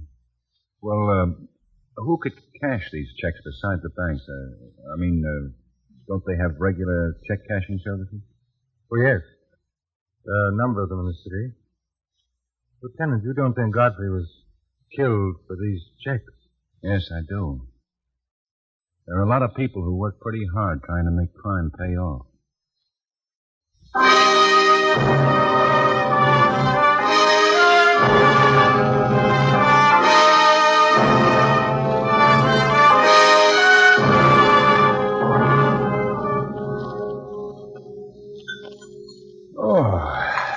Had enough then? Enough. Up to here, Molly. Coffee? If there won't be any trouble. Don't be silly. I'll help, honey. Oh, you have a cigarette. Now, look, Molly. We'll do the dishes tonight. You'll both sit right there and relax. For Pete's sake. You like to eat over here? But how many times? Have a cigarette. Relax, Ben. You're outclassed. Okay. This is no trouble for me at all. Wonderful dinner, Molly. You can come again. Matt, we ought to help one night. Oh, I helped plenty of nights. What do you think I asked you over for? I heard that. Oh, you did, huh? Yes, I did. The cream on the table? No, the sugar is, though. Honey, do you want to have coffee in the other room? You want to? Lights are on, Ben. Sure. Yeah, we'll have it in the other room, honey. Okay, you go on. I'll bring it in. It's nearly 8 and they started 8. Sit over there, Ben. Always guarding your chair, huh, man? Oh, no, Ben. That's okay. I was joking.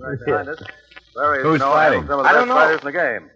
Second bout of the evening features. Oh, gee, And here they are in the ring. Features Wilbur Jones and John Montague, lightweight. Is that loud enough, Montague's Ben? had 11 fights. A little this year. more. Lost 3, won 6 by knockout. Okay. Jones had 12, lost 2, and won 5 by knockout. Well, the fight's on, and there's Jones with a long left. Montague takes it on his elbow and counters with his own left, high on the head of Jones. Yes? Both Jones and Montague have Yes? always been crowd pleasers. Ben, but for you. They've always been Oh, slow getting there. started, too. It's the precinct. Oh, thanks, Molly. And Montague takes the left. Hello, and this is counters with his Guthrie. own right. Both of these boys Yeah. have got a lot of respect for each other, and they're staying away. Yeah, all right, Clyde. We'll be right down. Better hold the coffee, honey. I just poured it back in the pot. Jones ties it up in his corner.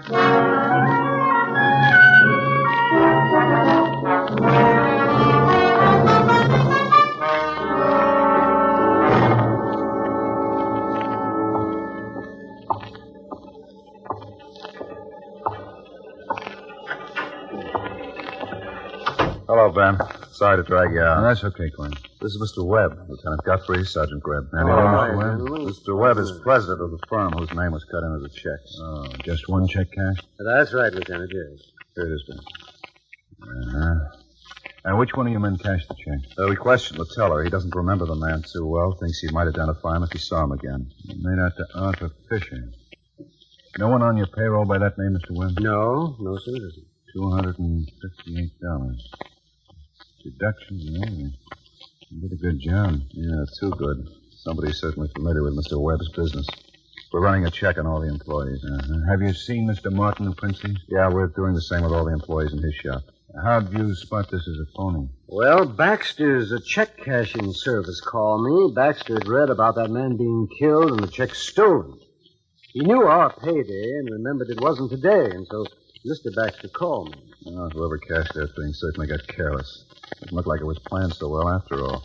It doesn't make sense. It's like a perfect forgery. Had to make a mistake of cashing it on the wrong day.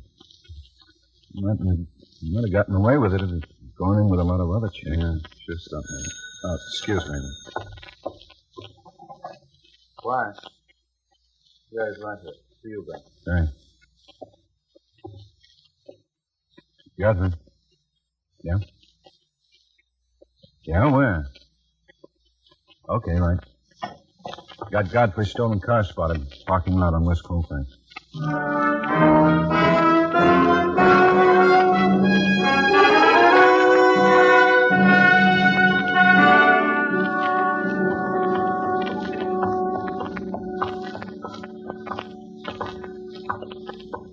There's Asher. Car's right over here, Ben. You want to talk to the attendant? Yeah. Briggs. Yes, sir? How long ago did the man park that car? About 20 minutes. Officer on the beat spotted it. Just one man, son? Yes, sir, just one man. He told me to watch it because there was some suitcases in it. 3 of them. The maps in the glove compartment. Taking a trip. Might explain why that check was cashed on the wrong day. Let's go take a look. Mister. Yeah? That's him. Here he comes. Don't point. He spotted us, Ben. He's running. Asher, round that way. He's behind those cars. Look out. He's got a gun. Circle that way, Matt. Right. Come on, give it up. You're surrounded. You can't make it. Throw your gun out. Okay, blow him up.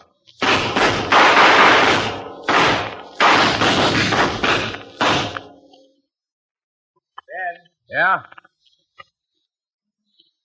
He's had it.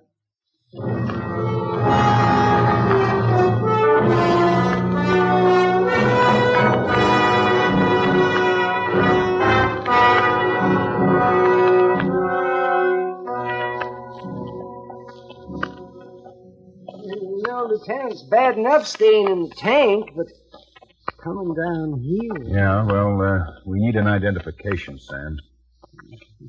Do I got it? We want to know if this is the man you saw pull the other one out of the car and roll him down the hill. Okay. Roll it out, Charlie.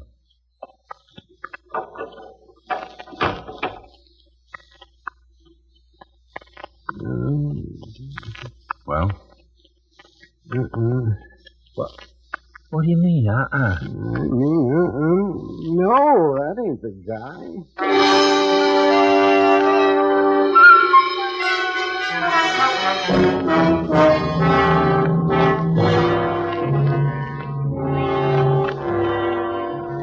Well, what do we do? What do you mean, what do we do? I don't know what we do. Well, what do you got, Asher? Here's the guy's personal effects.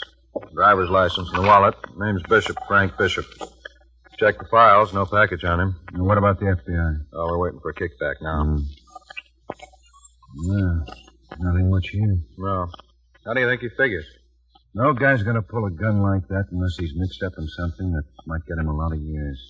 You want to check that address on the license? 778 and a half North Spring. Yeah, wait a minute. What's the matter, Ben? That address. What about it? Funny. That address, it's familiar. Now, where the devil have I seen it? 778 and a half North Spring? Doesn't do anything for me. Where are those lists on the employees working for the check cashing firms? You put them in the file. Do you want them? Yeah. Give a couple of sheets to Asher. You take a couple and we'll check them. Oh. Yeah? Now, here's the FBI kickback on the guy in the morgue van. Got a record. Name's Frank Bishop, all right. Arrested in 1933 on a forgery rather than using the mails. Okay, Quine. Bring it in, will you? Right. Nothing on this one. Hey, Ben. Huh? Here it is. The Martin Lyons Printing Company. Jules Harrison, 778 and a half North Spring. I knew I'd seen it. Could be Bishop's roommate. Here's a kickback, Ben. Oh, thanks. Take a couple of men and go over and check on 778 and a half North Spring. Man named Jules Harrison. Works for Martin Lyons Printing. Want to talk to him. All right. Aren't we going? We're going over to the printing company. I got a hunch he's still working for them. Asher? Yeah? Go down and get old Sam.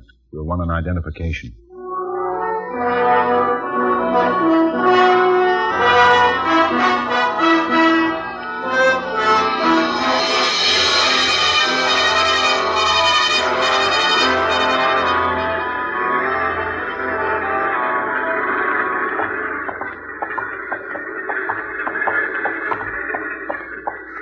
Oh, Lieutenant Guthrie, go right in. Mr. Martin's expecting you. No, thank you.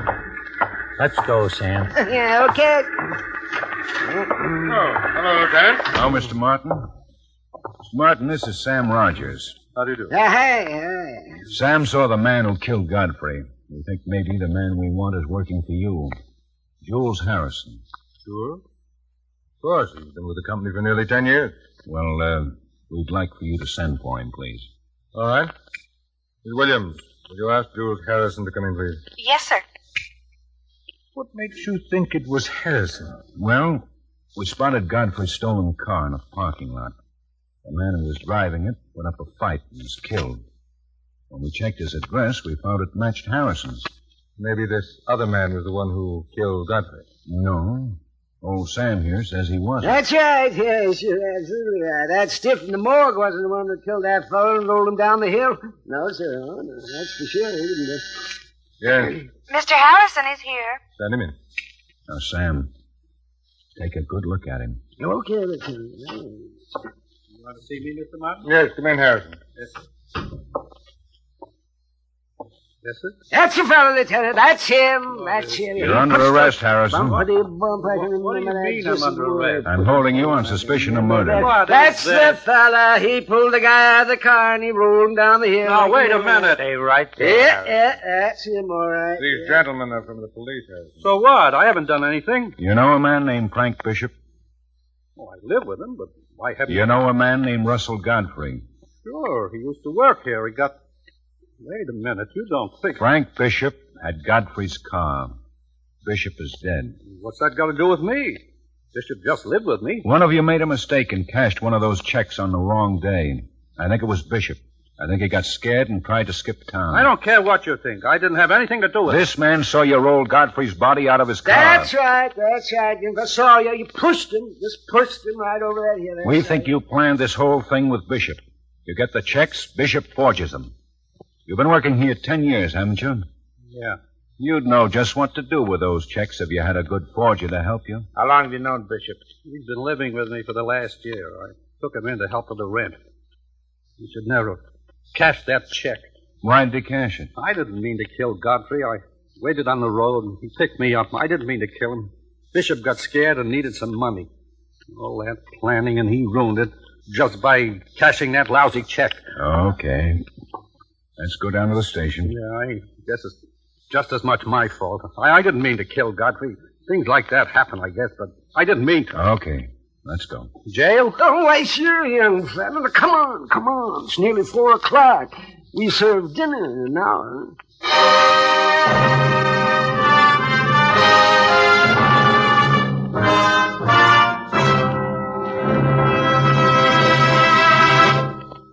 The lineup, where before you pass the innocent, the vagrant, the thief, the murderer. Listen again next week when we again bring you The Lineup.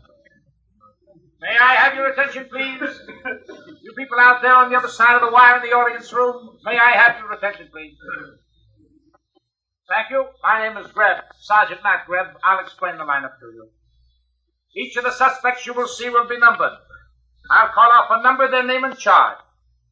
If you have any questions or identifications, please remember the number assigned to the prisoner as I call his name. At the end of each line, when I ask for questions or identification, call out the number.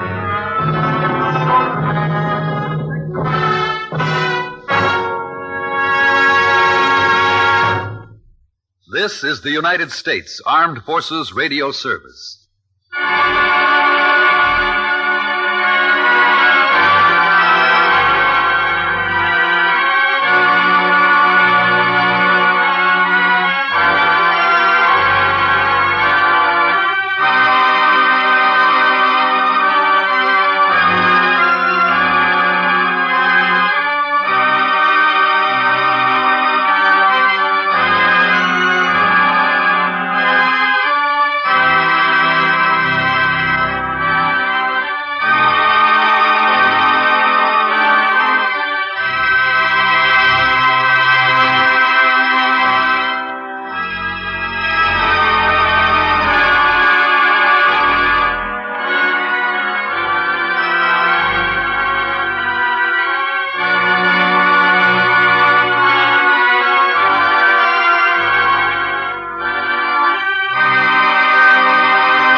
Welcome back. Well, I was very glad we found this particular story.